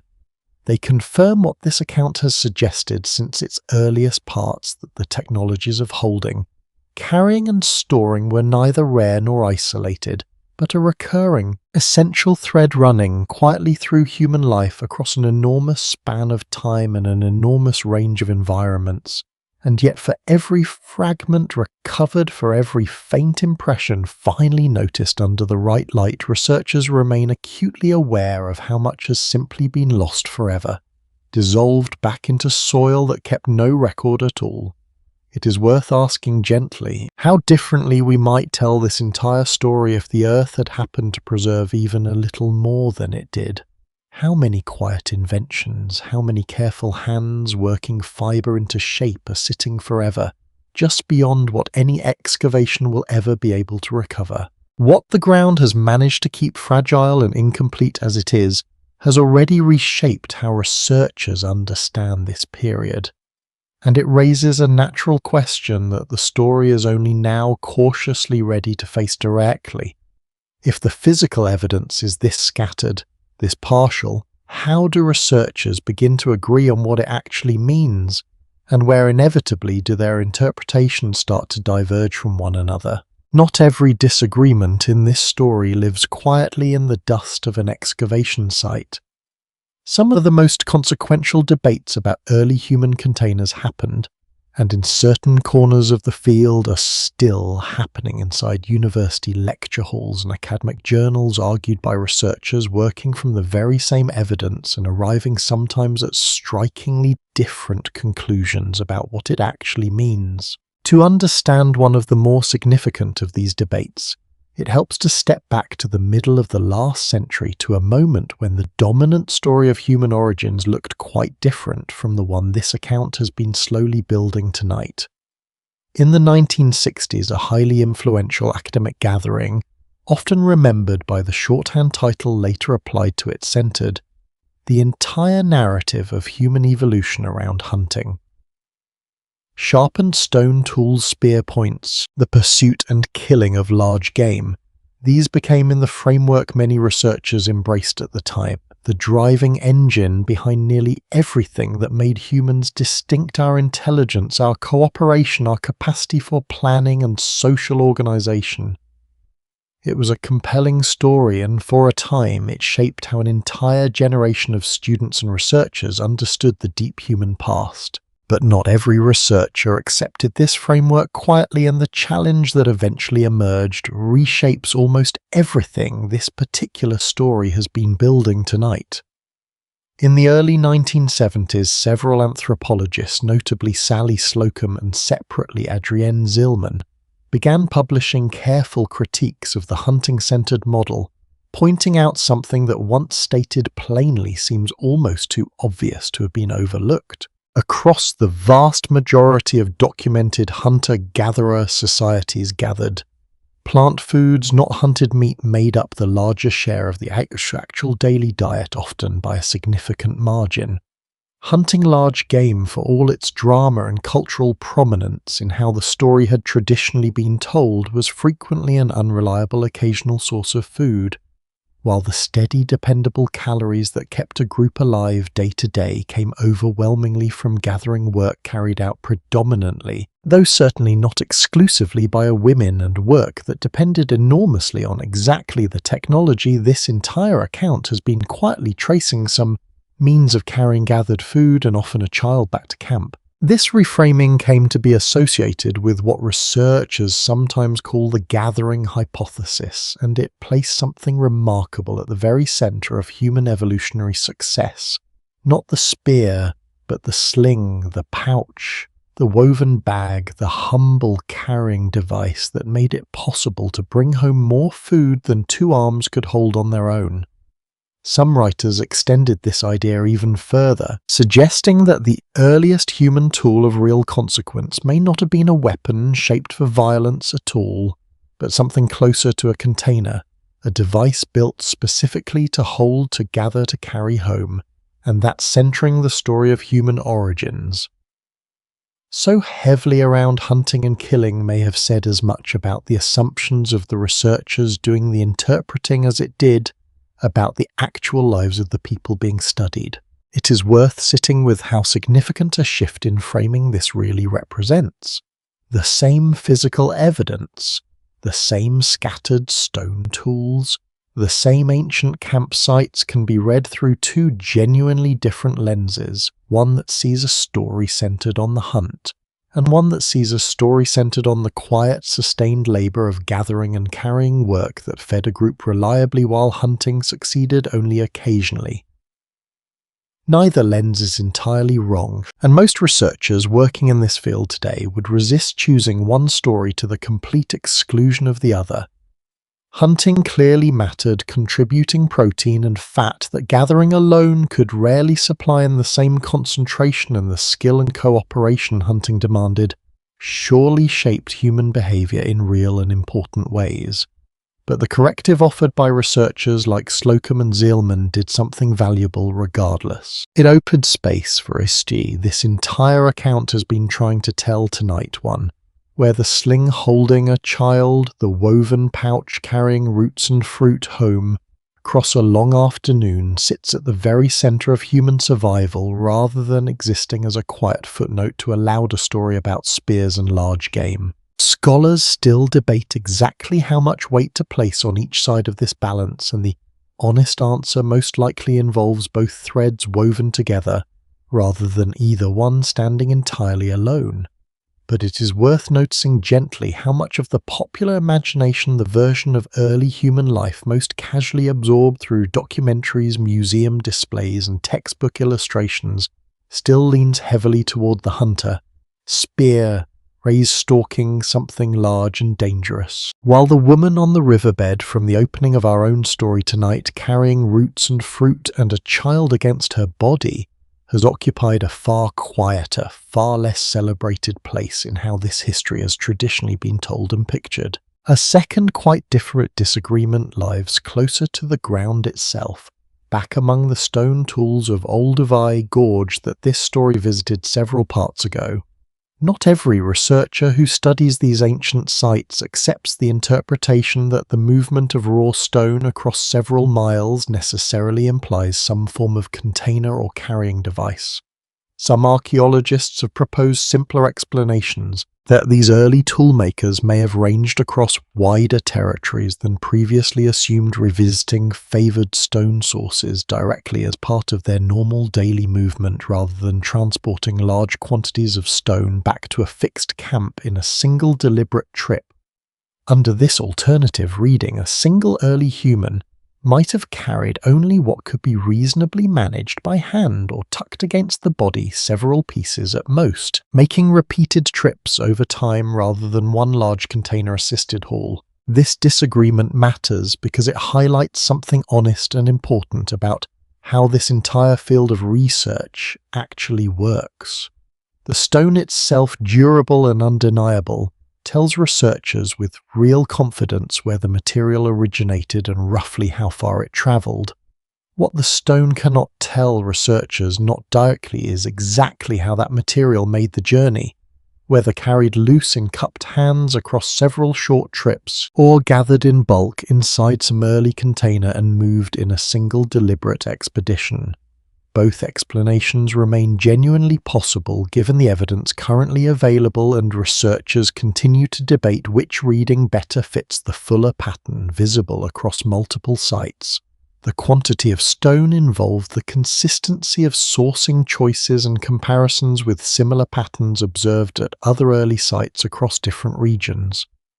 The evidence remains incomplete, and honest researchers on both sides of this particular question tend to acknowledge as much rather than overstating what a scatter of ancient stone flakes can definitively prove. There is something worth appreciating in this kind of disagreement rather than finding it frustrating or unsatisfying.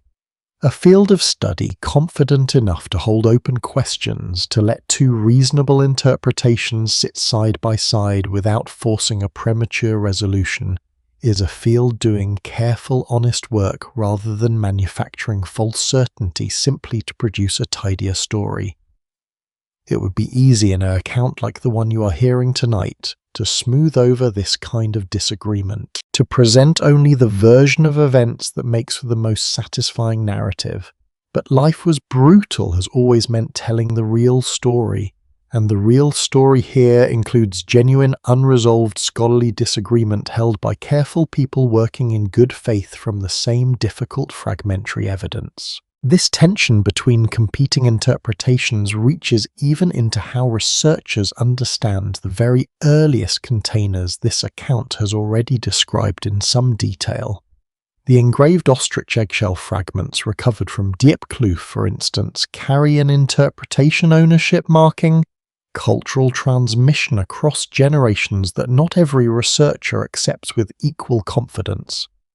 Some have proposed more modest explanations, that the engraved patterns may have served a primarily functional purpose, providing grip or preventing slippage, when the shell was held or carried, with any symbolic or social meaning remaining secondary or perhaps entirely coincidental to modern eyes, eager to find meaning in ancient patterns. Both readings remain live possibilities within the field, and the truth, as is so often the case with evidence this old and this fragmentary, may well include elements of each, a pattern that served a practical purpose while also over time accumulating social and symbolic weight within the community that used it. It raises a gentle, worthwhile question to sit with as you drift further into tonight's story: how much of what we think we understand about the deep past is less a matter of settled fact and more a matter of the most reasonable story researchers have currently managed to construct from evidence that will always by its very nature remain partial. This is not a weakness particular to the story of early containers. It is simply the honest condition of studying anything this old, this fragile, and this thoroughly reclaimed by time.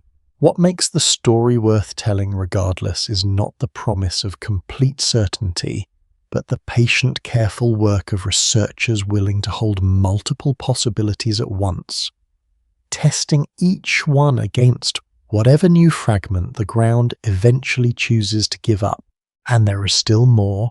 The ground has given up evidence that moves this story beyond the question of how containers began and into the far-reaching consequences of what happened once they existed reliably enough to change the basic shape of human life itself, movement, settlement, and the slow gathering momentum of everything that followed. There is a deeper layer to the gathering hypothesis debate worth including here because it did not emerge in isolation.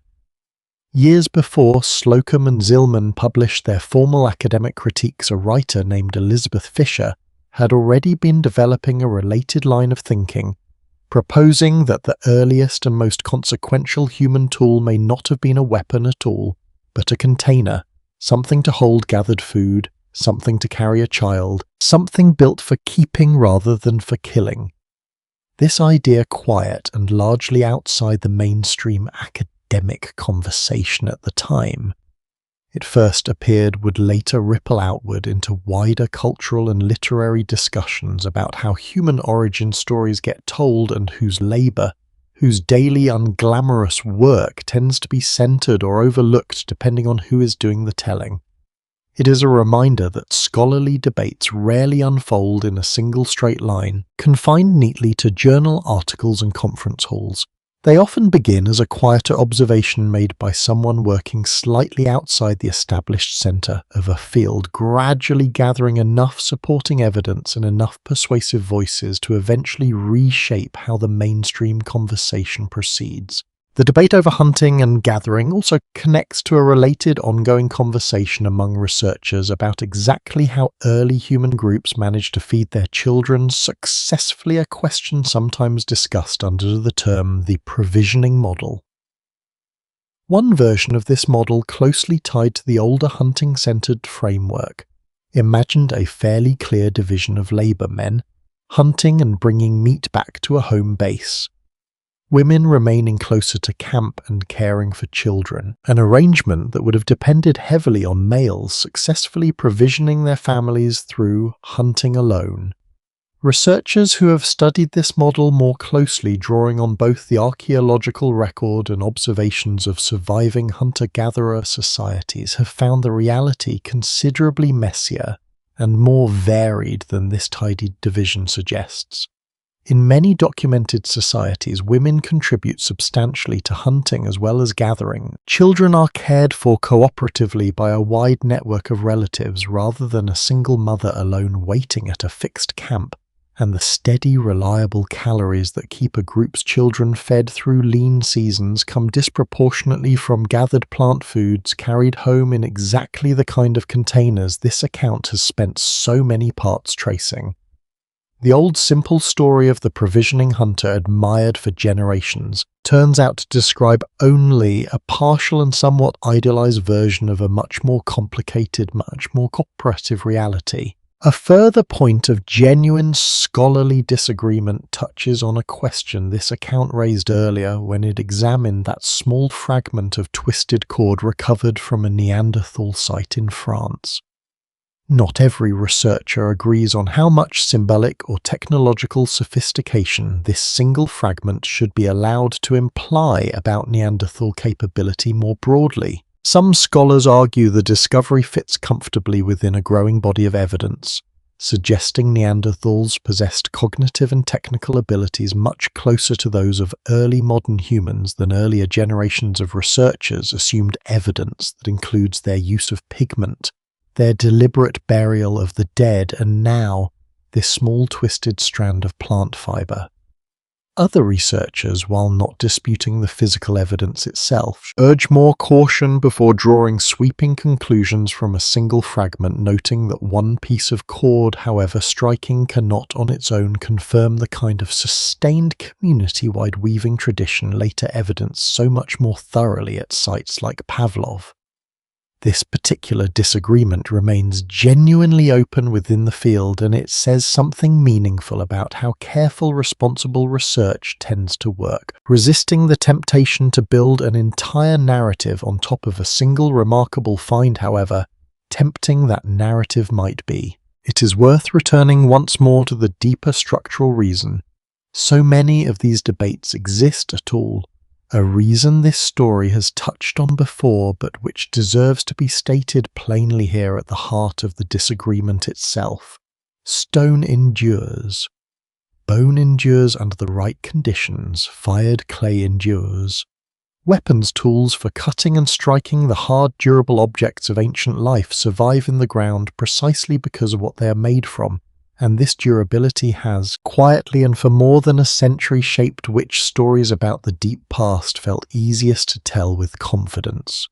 Woven fibre, hide bark, the softer, more perishable technologies of carrying, holding and gathering rarely survive at all, and where they do survive, it is almost always by pure accident, a lucky impression sealed in clay, a lucky patch of waterlogged ground. This means the evidence itself has never been neutral.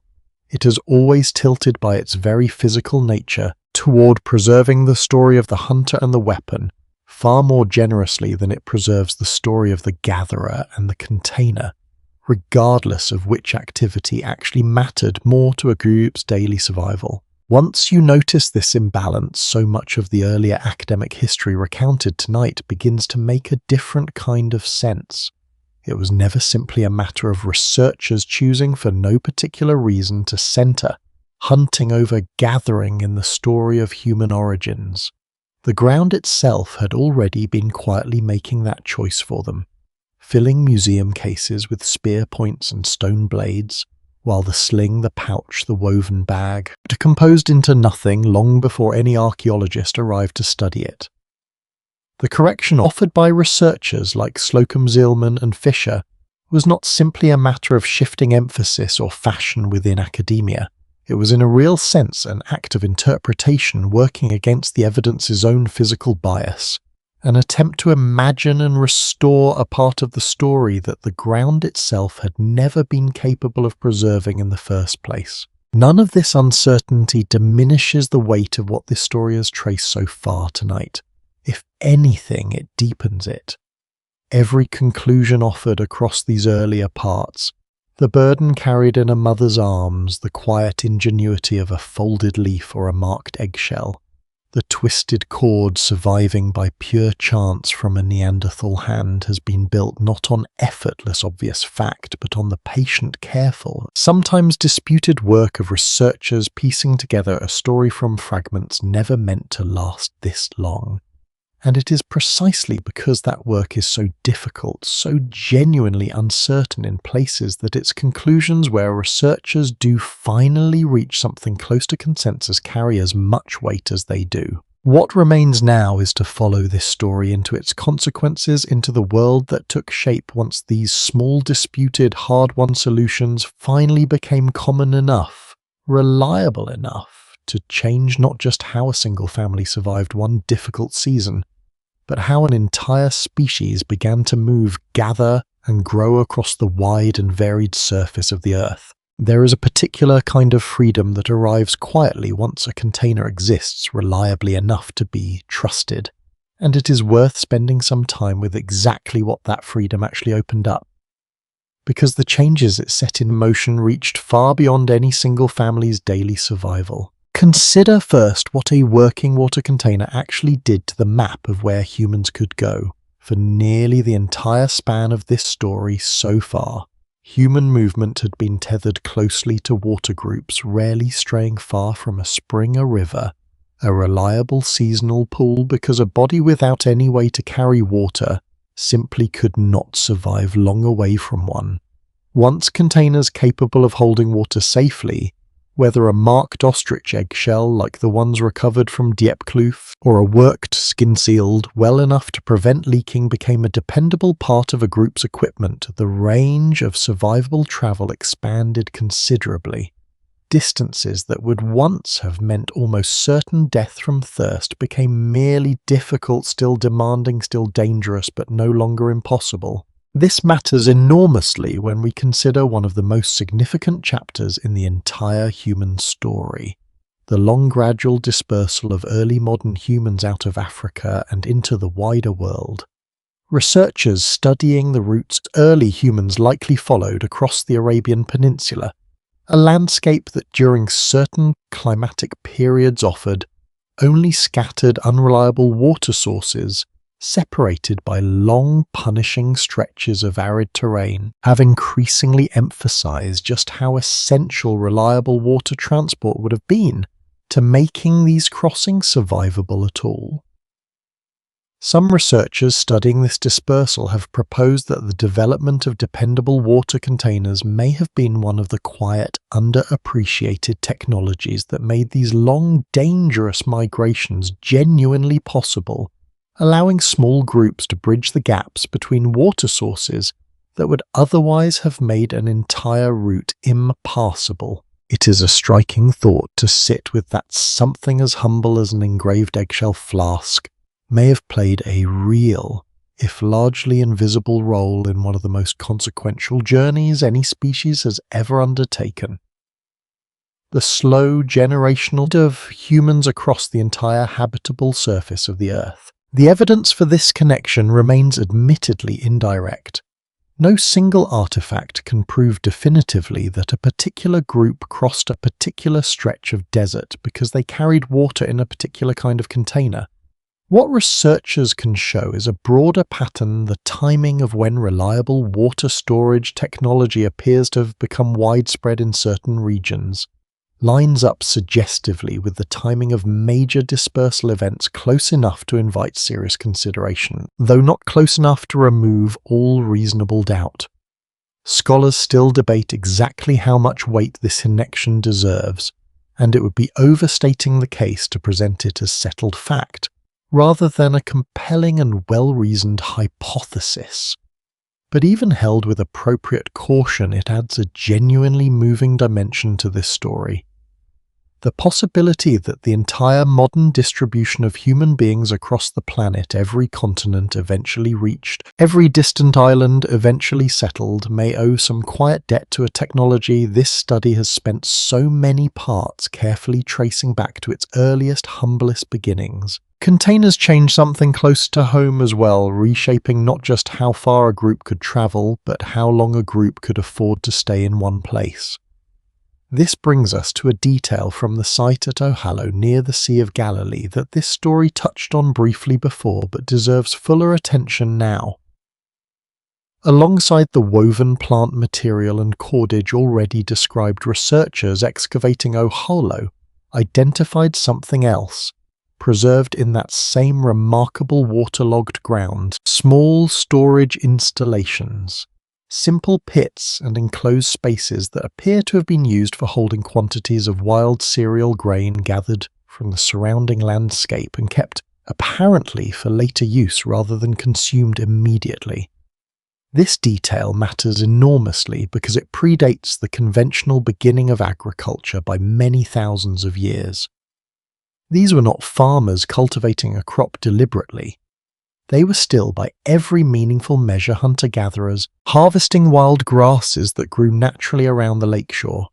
But they'd evidently developed a way to gather more of that grain than could be eaten right away, and a way to keep it safely enough that returning to eat it later made practical sense. It's worth pausing on how significant this shift really is, because it represents something this story has been building toward. Across nearly every part so far, the slow erosion of the feast and famine rhythm that defined so much of early human life.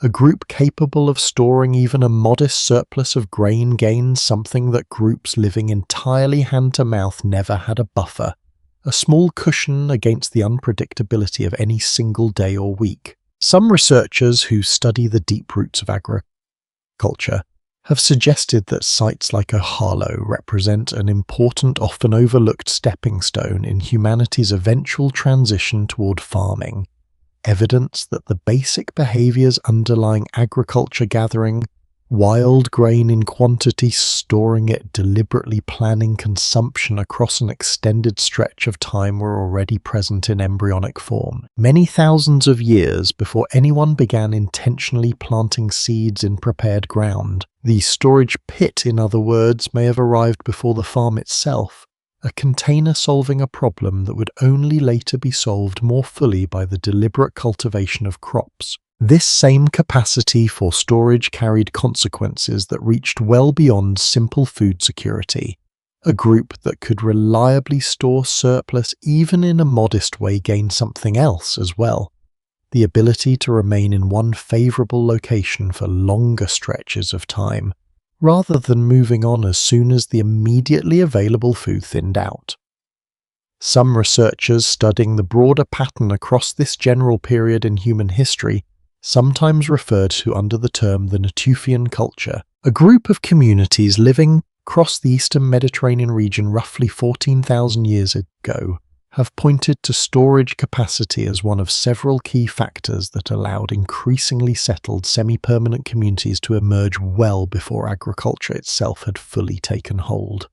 Larger, more settled communities in turn opened space for kinds of social organization and specialization that a small, constantly moving group could rarely support. More people available for particular tasks, more opportunity for skills to be practiced, refined and passed down with real continuity across generations, rather than being interrupted constantly by the demands of the next move to the next temporary camp.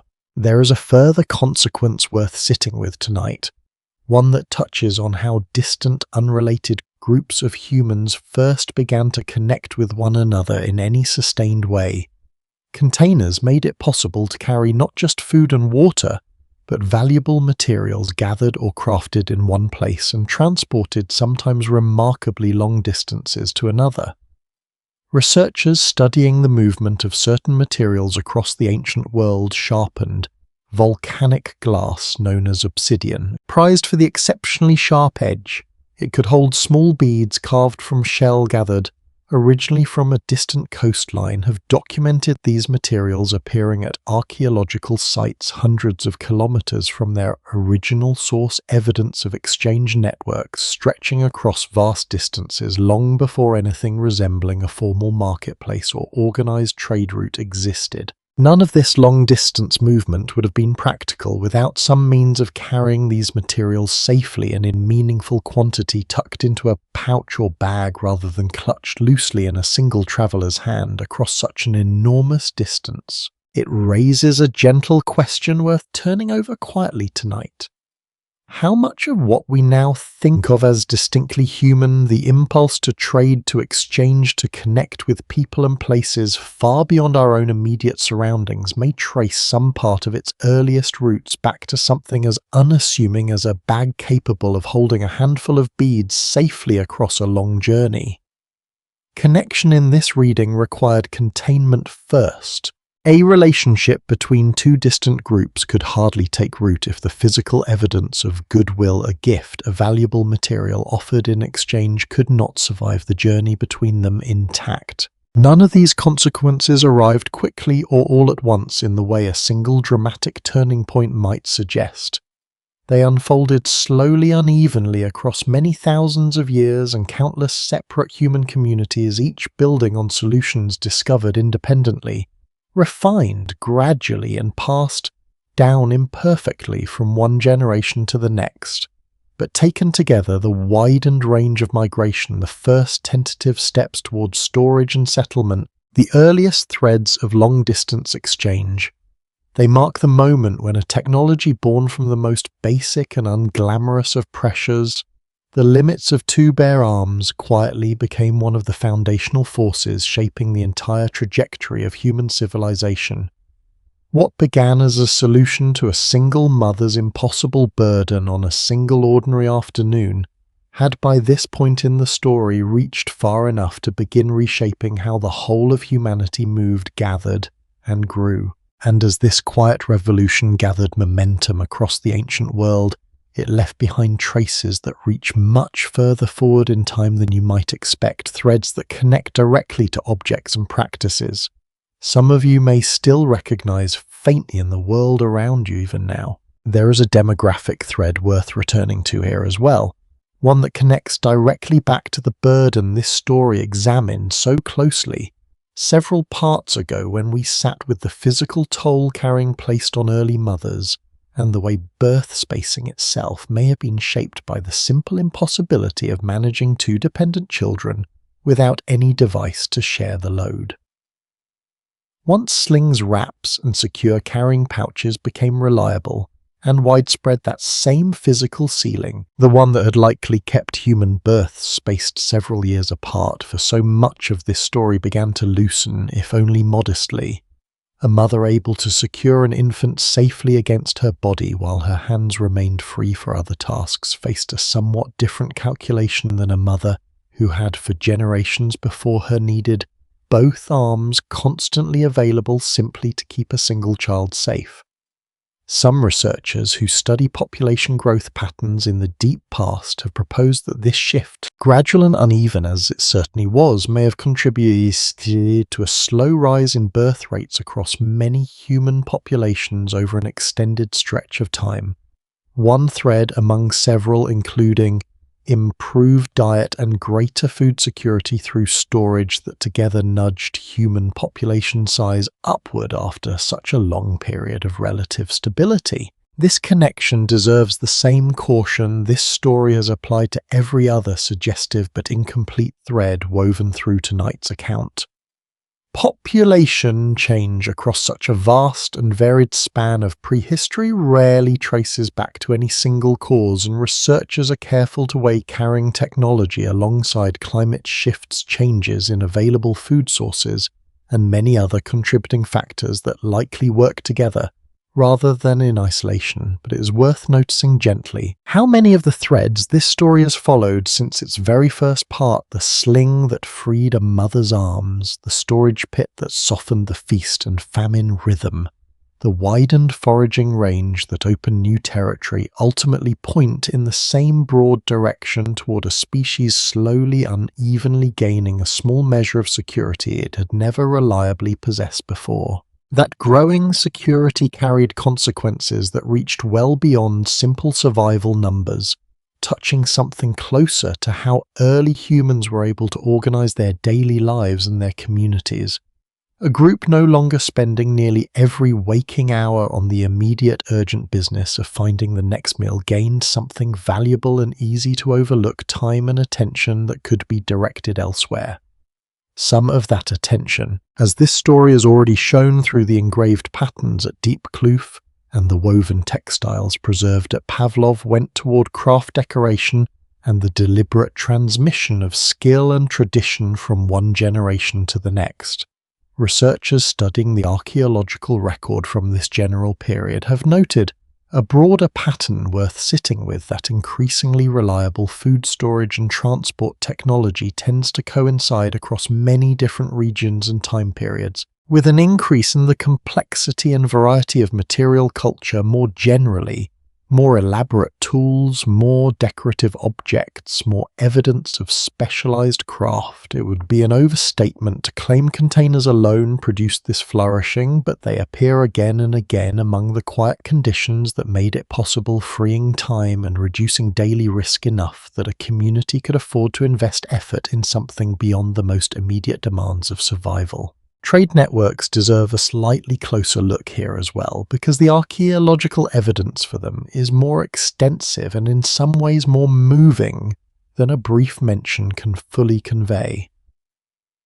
Researchers tracing the geological origin of obsidian fragments found at ancient sites across parts of Africa and the Near East have in numerous documented cases matched that obsidian back to specific volcanic sources located some hundreds of kilometers from where the finished tools were eventually used and discarded.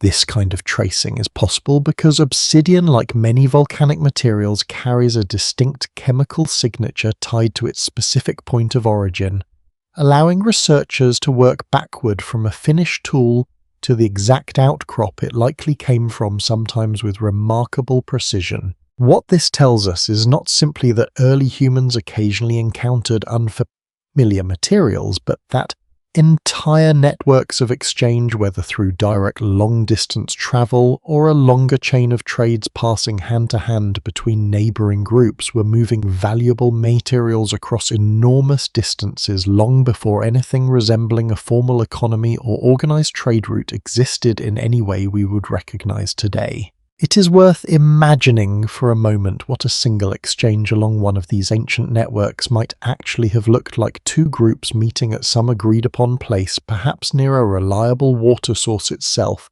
offering goods carried carefully across considerable distance, a pouch of sharpened obsidian blades exchanged for a handful of carved shell beads, or a supply of ochre valued for its color and its symbolic weight.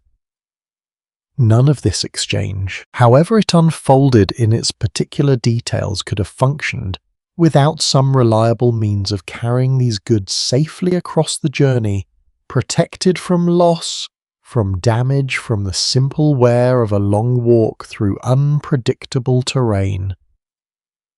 The container once again sits quietly at the center of a story that on its surface seems to be about something else entirely: about connection, about trust between strangers, about value recognized and honored across a distance that no single conversation could have bridged without something physical passing safely from one set of hands to another. None of these consequences arrived quickly or all at once in the way a single dramatic turning point might suggest. They unfolded slowly, unevenly across many thousands of years and countless separate human communities, each building on solutions discovered independently, refined gradually and passed down imperfectly from one generation to the next.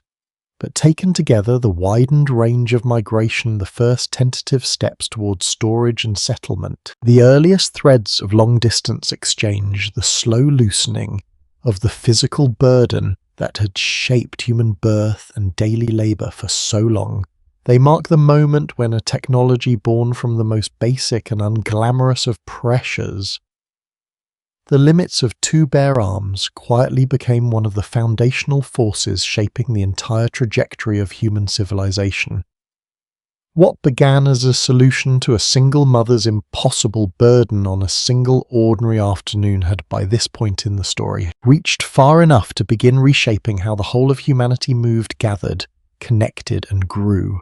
And as this quiet revolution gathered momentum across the ancient world, it left behind traces that reach much further forward in time than you might expect, threads that connect directly to objects and practices some of you may still recognize faintly in the world around you even now. Every winter high in the mountains along the border between Austria and Italy, snow and ice settle over the same frozen ground they have covered for thousands of years, and in the autumn of 1991, two hikers crossing that ground in the Ötztal Alps found something protruding from the melting ice that would eventually connect this entire story directly to a single extraordinarily preserved human life. The man researchers came to call Otzi had died in that same mountain pass roughly 5,300 years ago, and the ice that claimed him also remarkably preserved him along with nearly everything he had been carrying at the time of his death.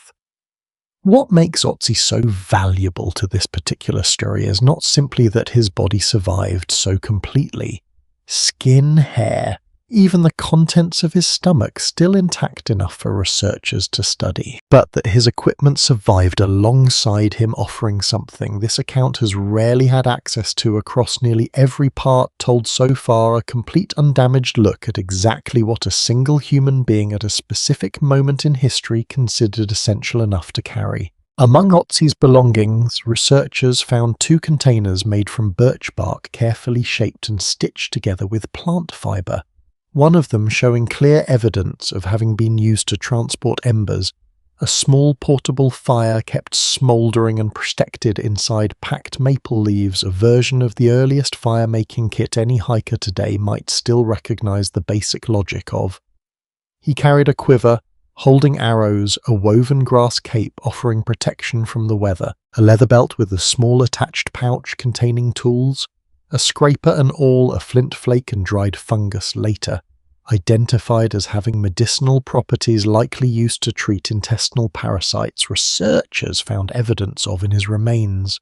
Every single one of these items depended in some way on a container of some kind, something to hold something, to carry something, built specifically to keep a valuable object safe and accessible across a long, difficult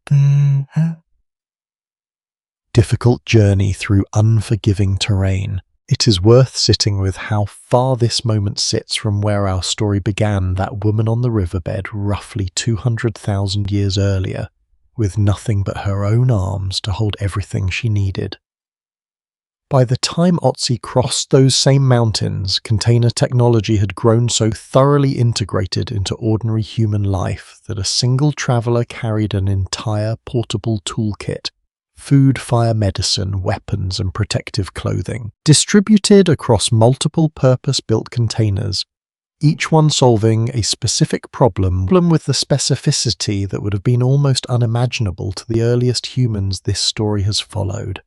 And yet for all that sophistication, the underlying logic connecting Otzi's birch bark containers back to that first folded leaf, that first strip of worked hide, remains essentially unchanged.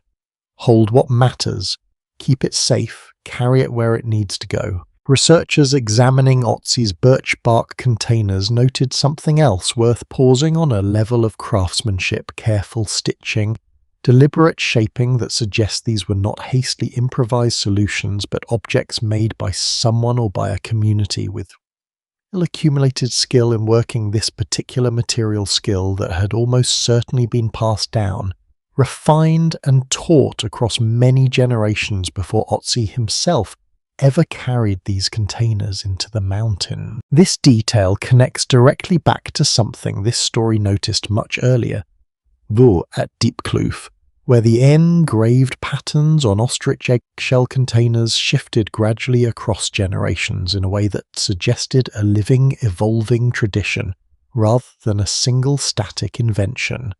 The same quiet pattern appears here again, thousands of years, and an entire continent removed a skill learned, practiced and carried forward generation folding into generation, until it reaches a single traveller crossing a mountain pass roughly 5,300 years ago, carrying with him containers built on knowledge far older than he likely ever realised. This same thread of continuity skill passed carefully from one generation to the next did not end with Otzi, and it has not ended today.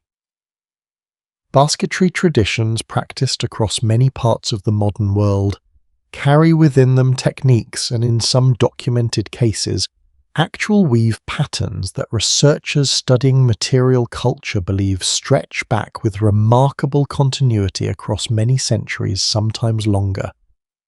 Among certain communities in the American Southwest, basket weaving traditions passed down through specific families carry weave structures and material choices that anthropologists have traced back through generations of careful oral and hands-on instruction, mother teaching daughter, elder teaching apprentice, in patterns of transmission, not entirely unlike what researchers believe shaped the engraved eggshell patterns at Diepkloof so many tens of thousands of years earlier.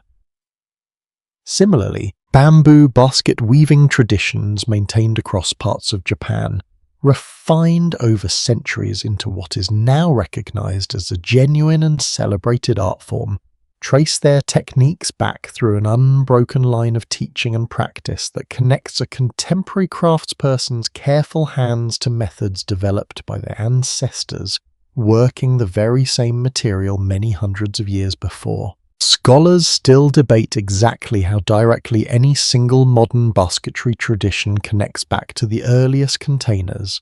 This story has traced across its earlier parts since the enormous span of time involved and the near total loss of organic material from the deepest layers of the past makes any unbroken chain of direct descent almost impossible to prove with full certainty.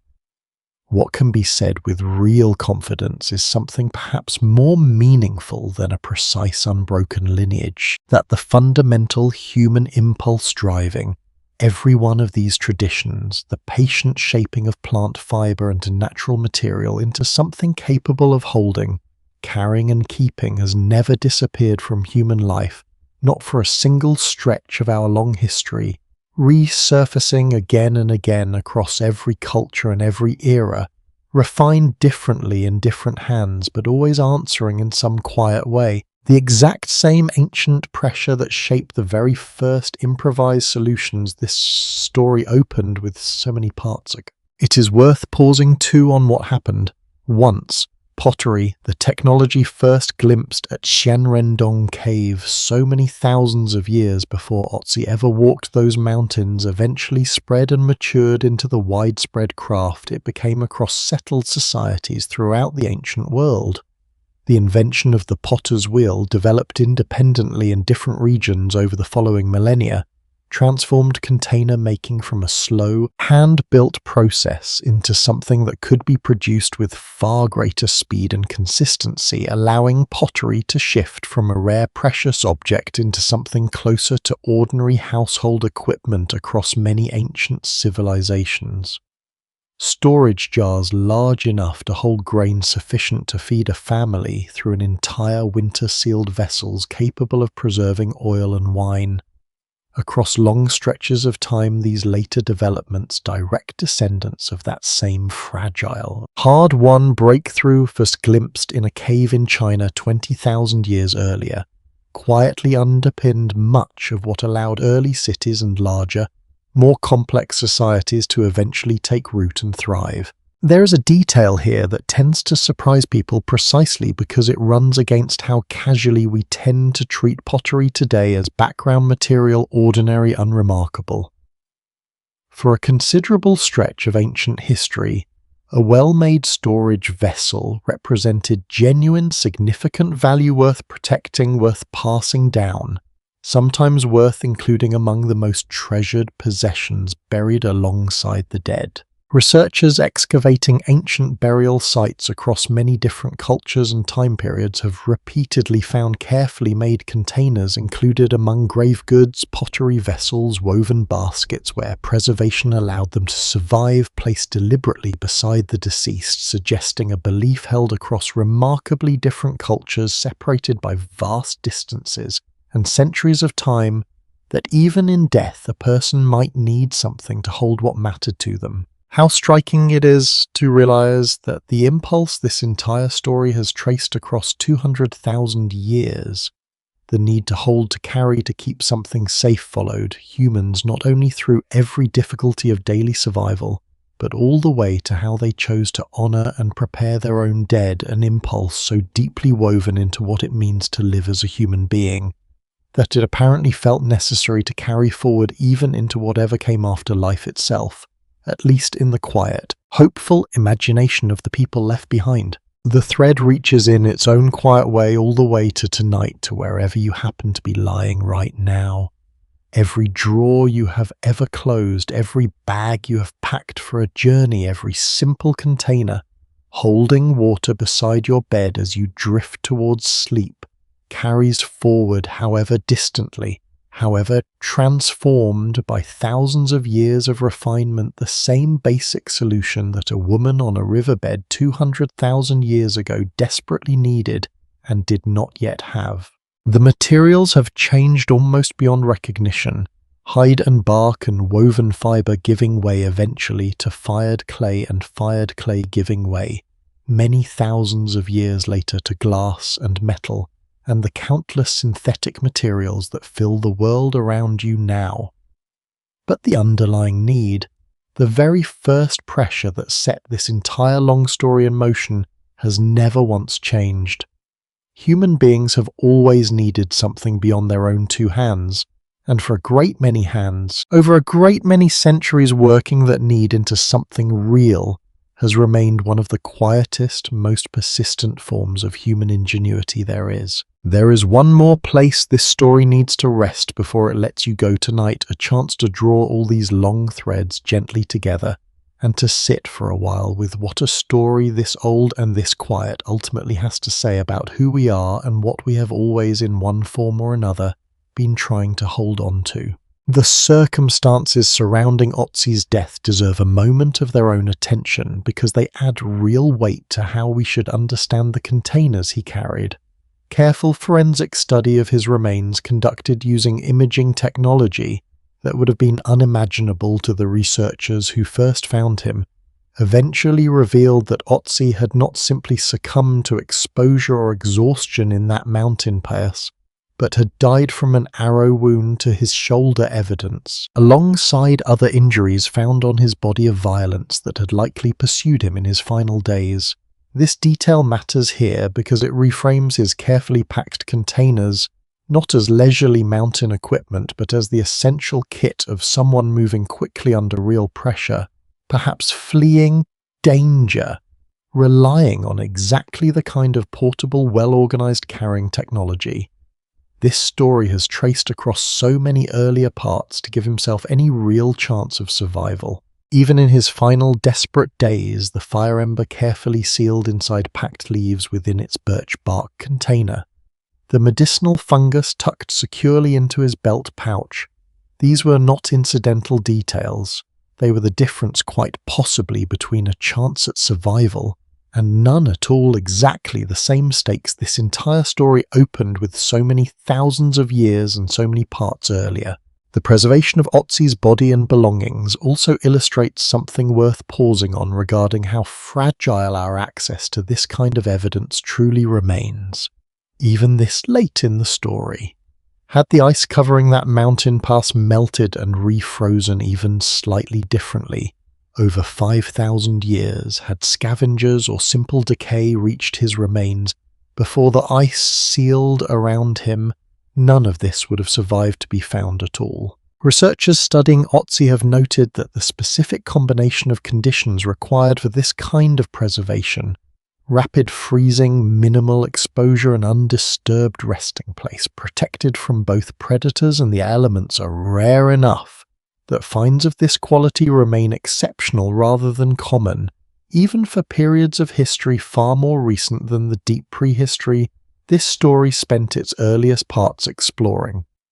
It is worth remembering gently that for every Otzi preserved so completely by fortunate circumstance, countless other travellers across countless other centuries carried their own carefully made containers into their own final journeys and left behind nothing at all for any future researcher to ever find. The living traditions of basketry and container craft extend further across the world than the examples already mentioned tonight, and each one adds its own quiet thread to this same long story.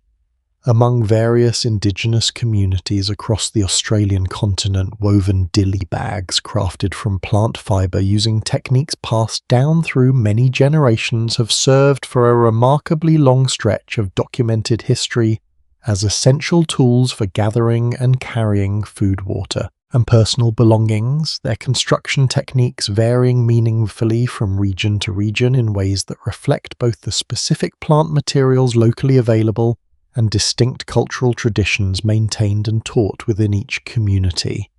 Researchers studying the deep history of human occupation across Australia, one of the longest continuously maintained cultural traditions anywhere in the world, have suggested that container technologies of this kind likely trace back many thousands of years within these communities, refined and adapted continuously across an extraordinary span of time, even as the precise details of their earliest origins remain, like so much else in this story, difficult to reconstruct with full certainty from evidence that has not always survived to be studied directly. Grass and fibre basketry traditions maintained across various communities in southern Africa, not far from the dry valley at Diepkloof, where this story found one of its most significant turning points, offer another living thread worth acknowledging.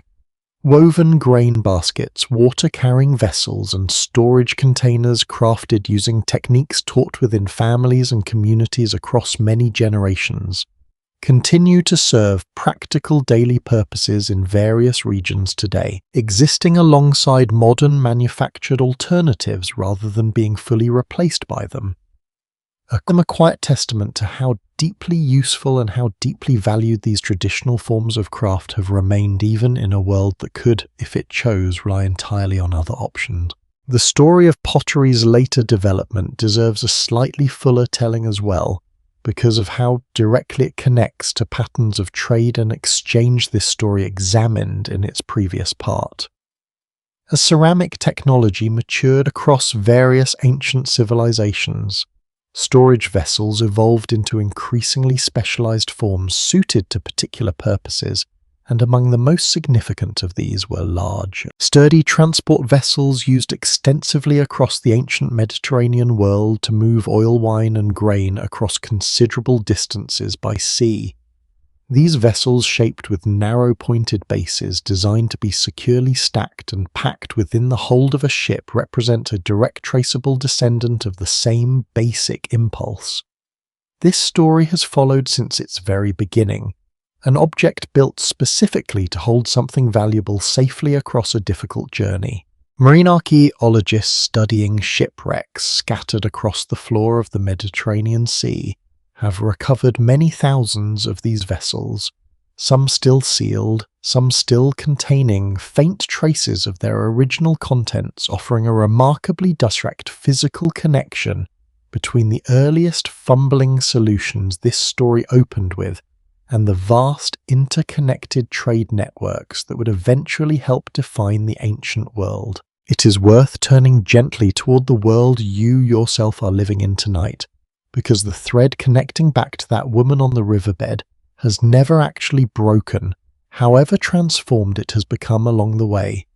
The shipping container stacked by the thousands aboard massive cargo vessels crossing today's oceans solves at an almost unimaginable scale.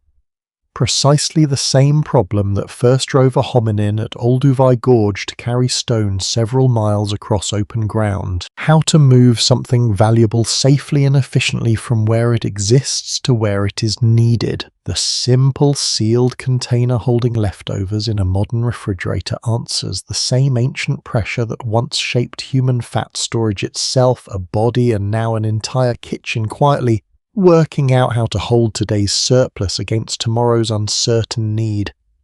Even the humble backpack carried by travellers, students and workers across the world every single day echoes, however distantly, the exact same logic.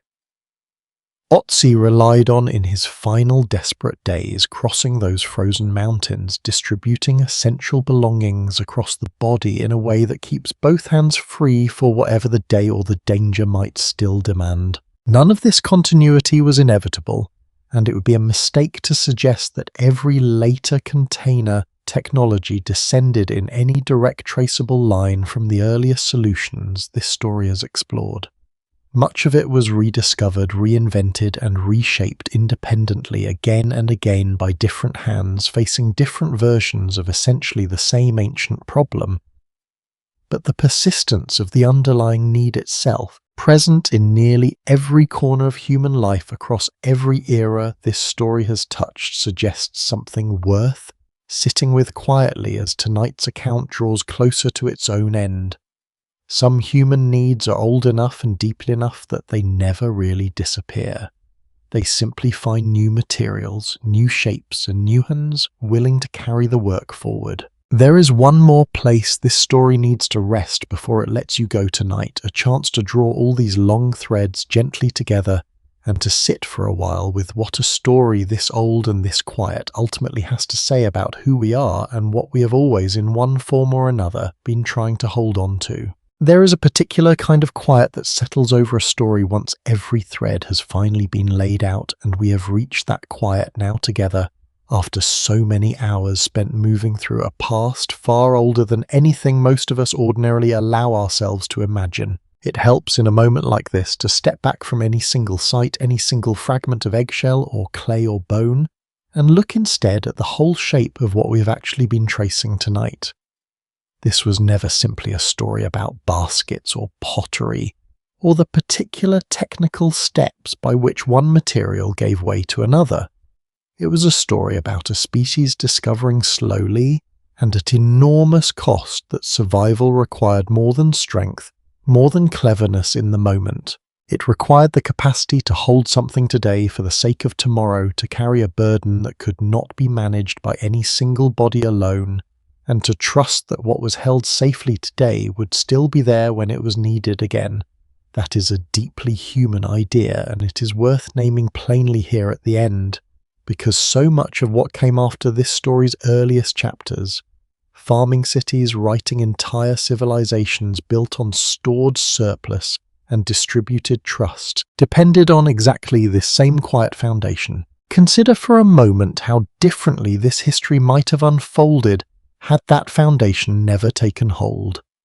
Without any way to carry water beyond a day's reach of its source, entire landscapes would have remained permanently closed to human settlement, vast stretches of the world never crossed, never known, never called home by anyone at all. Without any way to store surplus, even briefly against a lean season, communities would have remained locked forever at the smallest possible scale, unable to grow beyond what each single day's foraging could support. Without some means of carrying a child safely while both hands worked elsewhere, the very rhythm of birth and family life that eventually allowed human populations to expand might have remained bound to limits far tighter than the ones our ancestors ultimately managed to loosen. Nearly everything this channel has ever told you about every empire, every collapse, every forgotten people whose story deserved to be remembered gently rather than left in silence rests in some quiet and almost invisible way on this earlier, humbler chapter, the one we have spent tonight together inside. This is also, if you look closely enough, a story about power and about how easily we mistake power for the wrong things. It would be simple to tell this history as a story about weapon, about the spear and the blade, the tools that survive so well in the ground and therefore so easily dominate our imagination of the deep past. But the truest power in this particular story belonged to something far quieter, the sling that freed a mother's hands, the storage pit that turned a season of scarcity into a season merely of hardship, the small woven pouch that let two distant, unrelated communities exchange something of value without either one needing to fully trust the other in advance. Power across the whole of this account looked less like domination and far more like the patient, unglamorous work of making survival slightly less precarious for the people you loved, and sometimes quietly for people you had never even met. That fragility deserves one more honest moment before we let this story rest. Every civilization this channel has ever explored, however grand, however seemingly permanent in its own time, eventually discovered the same hard truth. This earlier, humbler history already carried within it from the very beginning. Nothing holds forever. Empires fall. Cities empty. Even stone given enough time returns to dust. What endures again and again across every era this kind of history touches is rarely the grandest structure or the mightiest army. It is the small practical knowledge carried forward in ordinary hands, a weaving pattern taught from one generation to the next, a method for keeping water safe across a dangerous crossing, a habit of sharing what little you have with someone who might one day share back. Civilizations rise and fall with a speed that can feel almost merciless when you sit with it honestly. But the quiet, patient work of ordinary people, carrying forward what mattered, teaching it carefully to the next set of hands, tends to survive far longer than the empires built briefly on top of it. Let us return one final time to the rift. She is still there in a way if you let yourself picture her again. A woman walking through amber light with an infant against her chest roots gathered against her ribs. No basket, no sling, no pouch. Only her own two arms holding together everything her family needed to survive that particular day. We began this story with her because her burden was in its own way the burden of the entire human species for an almost unimaginable stretch of time written into bone, into the shape of daily labor, into how far a group could travel, and how many children a mother could safely raise. Everything this story has traced since that first quiet image, every fragment of engraved shell, every twisted strand of ancient cord, every storage pit and traded bead and birch bark pouch sealed around a smouldering ember, has been in some real sense an answer to her particular problem, offered slowly, imperfectly, by countless hands across an almost incomprehensible span of time. It is worth sitting gently with just how long that answer took to arrive in any complete form. 2 million years separate the earliest hints of deliberate stone transport at Olduvai Gorge from the sealed birch bark containers found beside Otzi in the ice. Within that enormous stretch of time, 60,000 years pass between the engraved eggshell flasks at Deep Kloof and the storage pits at Ohalo, holding wild grain against a hungry season. 27,000 years separate the delicate woven impressions preserved by accident in the hearth clay at Pavlov from the moment a Neanderthal hand somewhere in what is now France first twisted plant fibre into a length of cord sturdy enough to leave its own trace behind tens of thousands of years earlier. Still, this was never a single invention arriving in one bright moment and spreading cleanly outward. It was thousands of separate small victories discovered, lost, rediscovered, found by different hands in different corners of the world, each one answering the same ancient pressure in its own particular way, each one in its own quiet fashion, a kind of quiet miracle. What makes this story worth telling, worth carrying gently into your own night tonight is not simply the ingenuity involved, though that ingenuity is real and deserves to be honoured. It is what that ingenuity reveals about the deeper nature of human survival itself. This was never a story about lone genius, a single brilliant mind solving an impossible problem in isolation. It was a story about accumulation, about knowledge passed from a mother's hands to a daughter's, about a pattern engraved into eggshell altered slightly generation after generation by a community working out together what a shifting tradition should look like. It was a story about sharing meat when there was no way to keep it, about groups leaning on one another to carry the burden no single body could carry alone. If there is a single truth this account has quietly circled since its very first part, it may be this. Humans did not survive their oldest and hardest problems by being strong enough to carry everything themselves.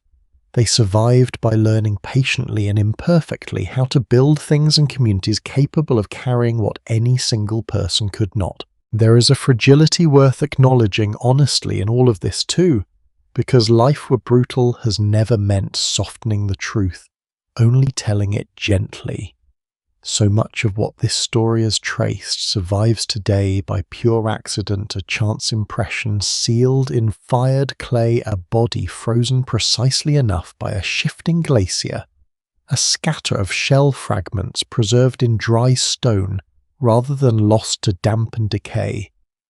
For every fragment recovered, uncountable others simply vanished. The leaf that rotted within a day, the hide pouch worn to nothing across a single hard season, the woven basket carried by hands whose names, whose faces, whose particular struggles will never be known to us now.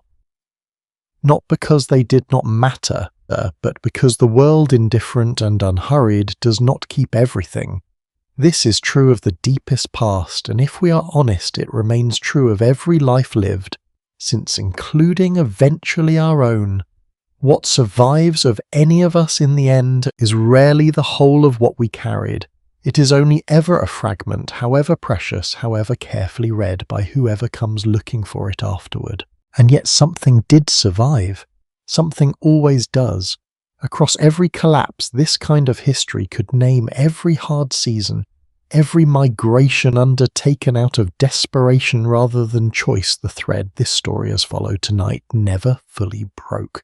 It bent, it thinned, it nearly vanished more than once, and still, somewhere a hand kept twisting fibre into cord, kept shaping bark into something capable of holding water, kept teaching a child the particular pattern a family had always used, because that pattern, however small, however easily overlooked, was worth keeping. There is a kind of quiet resilience in that continuity that feels worth carrying with you tonight. A reminder that ordinary people doing small, unglamorous, essential work are very often the reason anything at all makes it from one generation into the next. If there is one final piece of evidence worth leaving you with tonight, let it be this. Among the objects recovered from Otzi's body in that frozen mountain pass, alongside the weapons, the tools, the carefully sealed fire, researchers found something easy to overlook amid everything else. A small worn leather pouch containing several objects that appear to have served no obvious practical purpose at all. A piece of white marble threaded onto a leather strip, dried piece of birch fungus, a few other small items whose function remains honestly uncertain even now. Researchers studying this particular pouch have suggested cautiously that these may have been keepsakes, small personal objects carried not because they were useful in any immediate sense, but because they mattered to the man who carried them for reasons only he could have known. A container, in other words, used not to hold what he needed to survive the day, but simply to hold what he could not bear to leave behind. It is a small detail, easy to miss inside a story built mostly around water and food and the harder mathematics of survival. But it may be the truest ending this story could offer you tonight, because somewhere between the first folded leaf and the last sealed jar, between the earliest desperate need to hold water across a dangerous mountain crossing, and the quiet private need to hold something that simply mattered, human beings never stopped needing something beyond their own two hands, not only to survive but to keep. The light is fading now on this particular story the way it always eventually does. Think for a moment of everything a container has ever meant. Not just water carried across desert stone. Not just grain kept safe against a hungry winter. But smaller things too. A pouch worn soft with years of use. A shell scratched carefully by someone who wanted it known as theirs. A pocket holding nothing of practical value at all. Only a small stone that mattered to no one else in the world. We are all of us still doing this. Still holding, still keeping, still choosing quietly what deserves to be carried forward and what can be set down along the way. The woman on the riverbed walked on that day without knowing any of what would come after her, without knowing about the eggshell flasks, the storage pits, the birch bark, the ships carrying sealed jars across open water.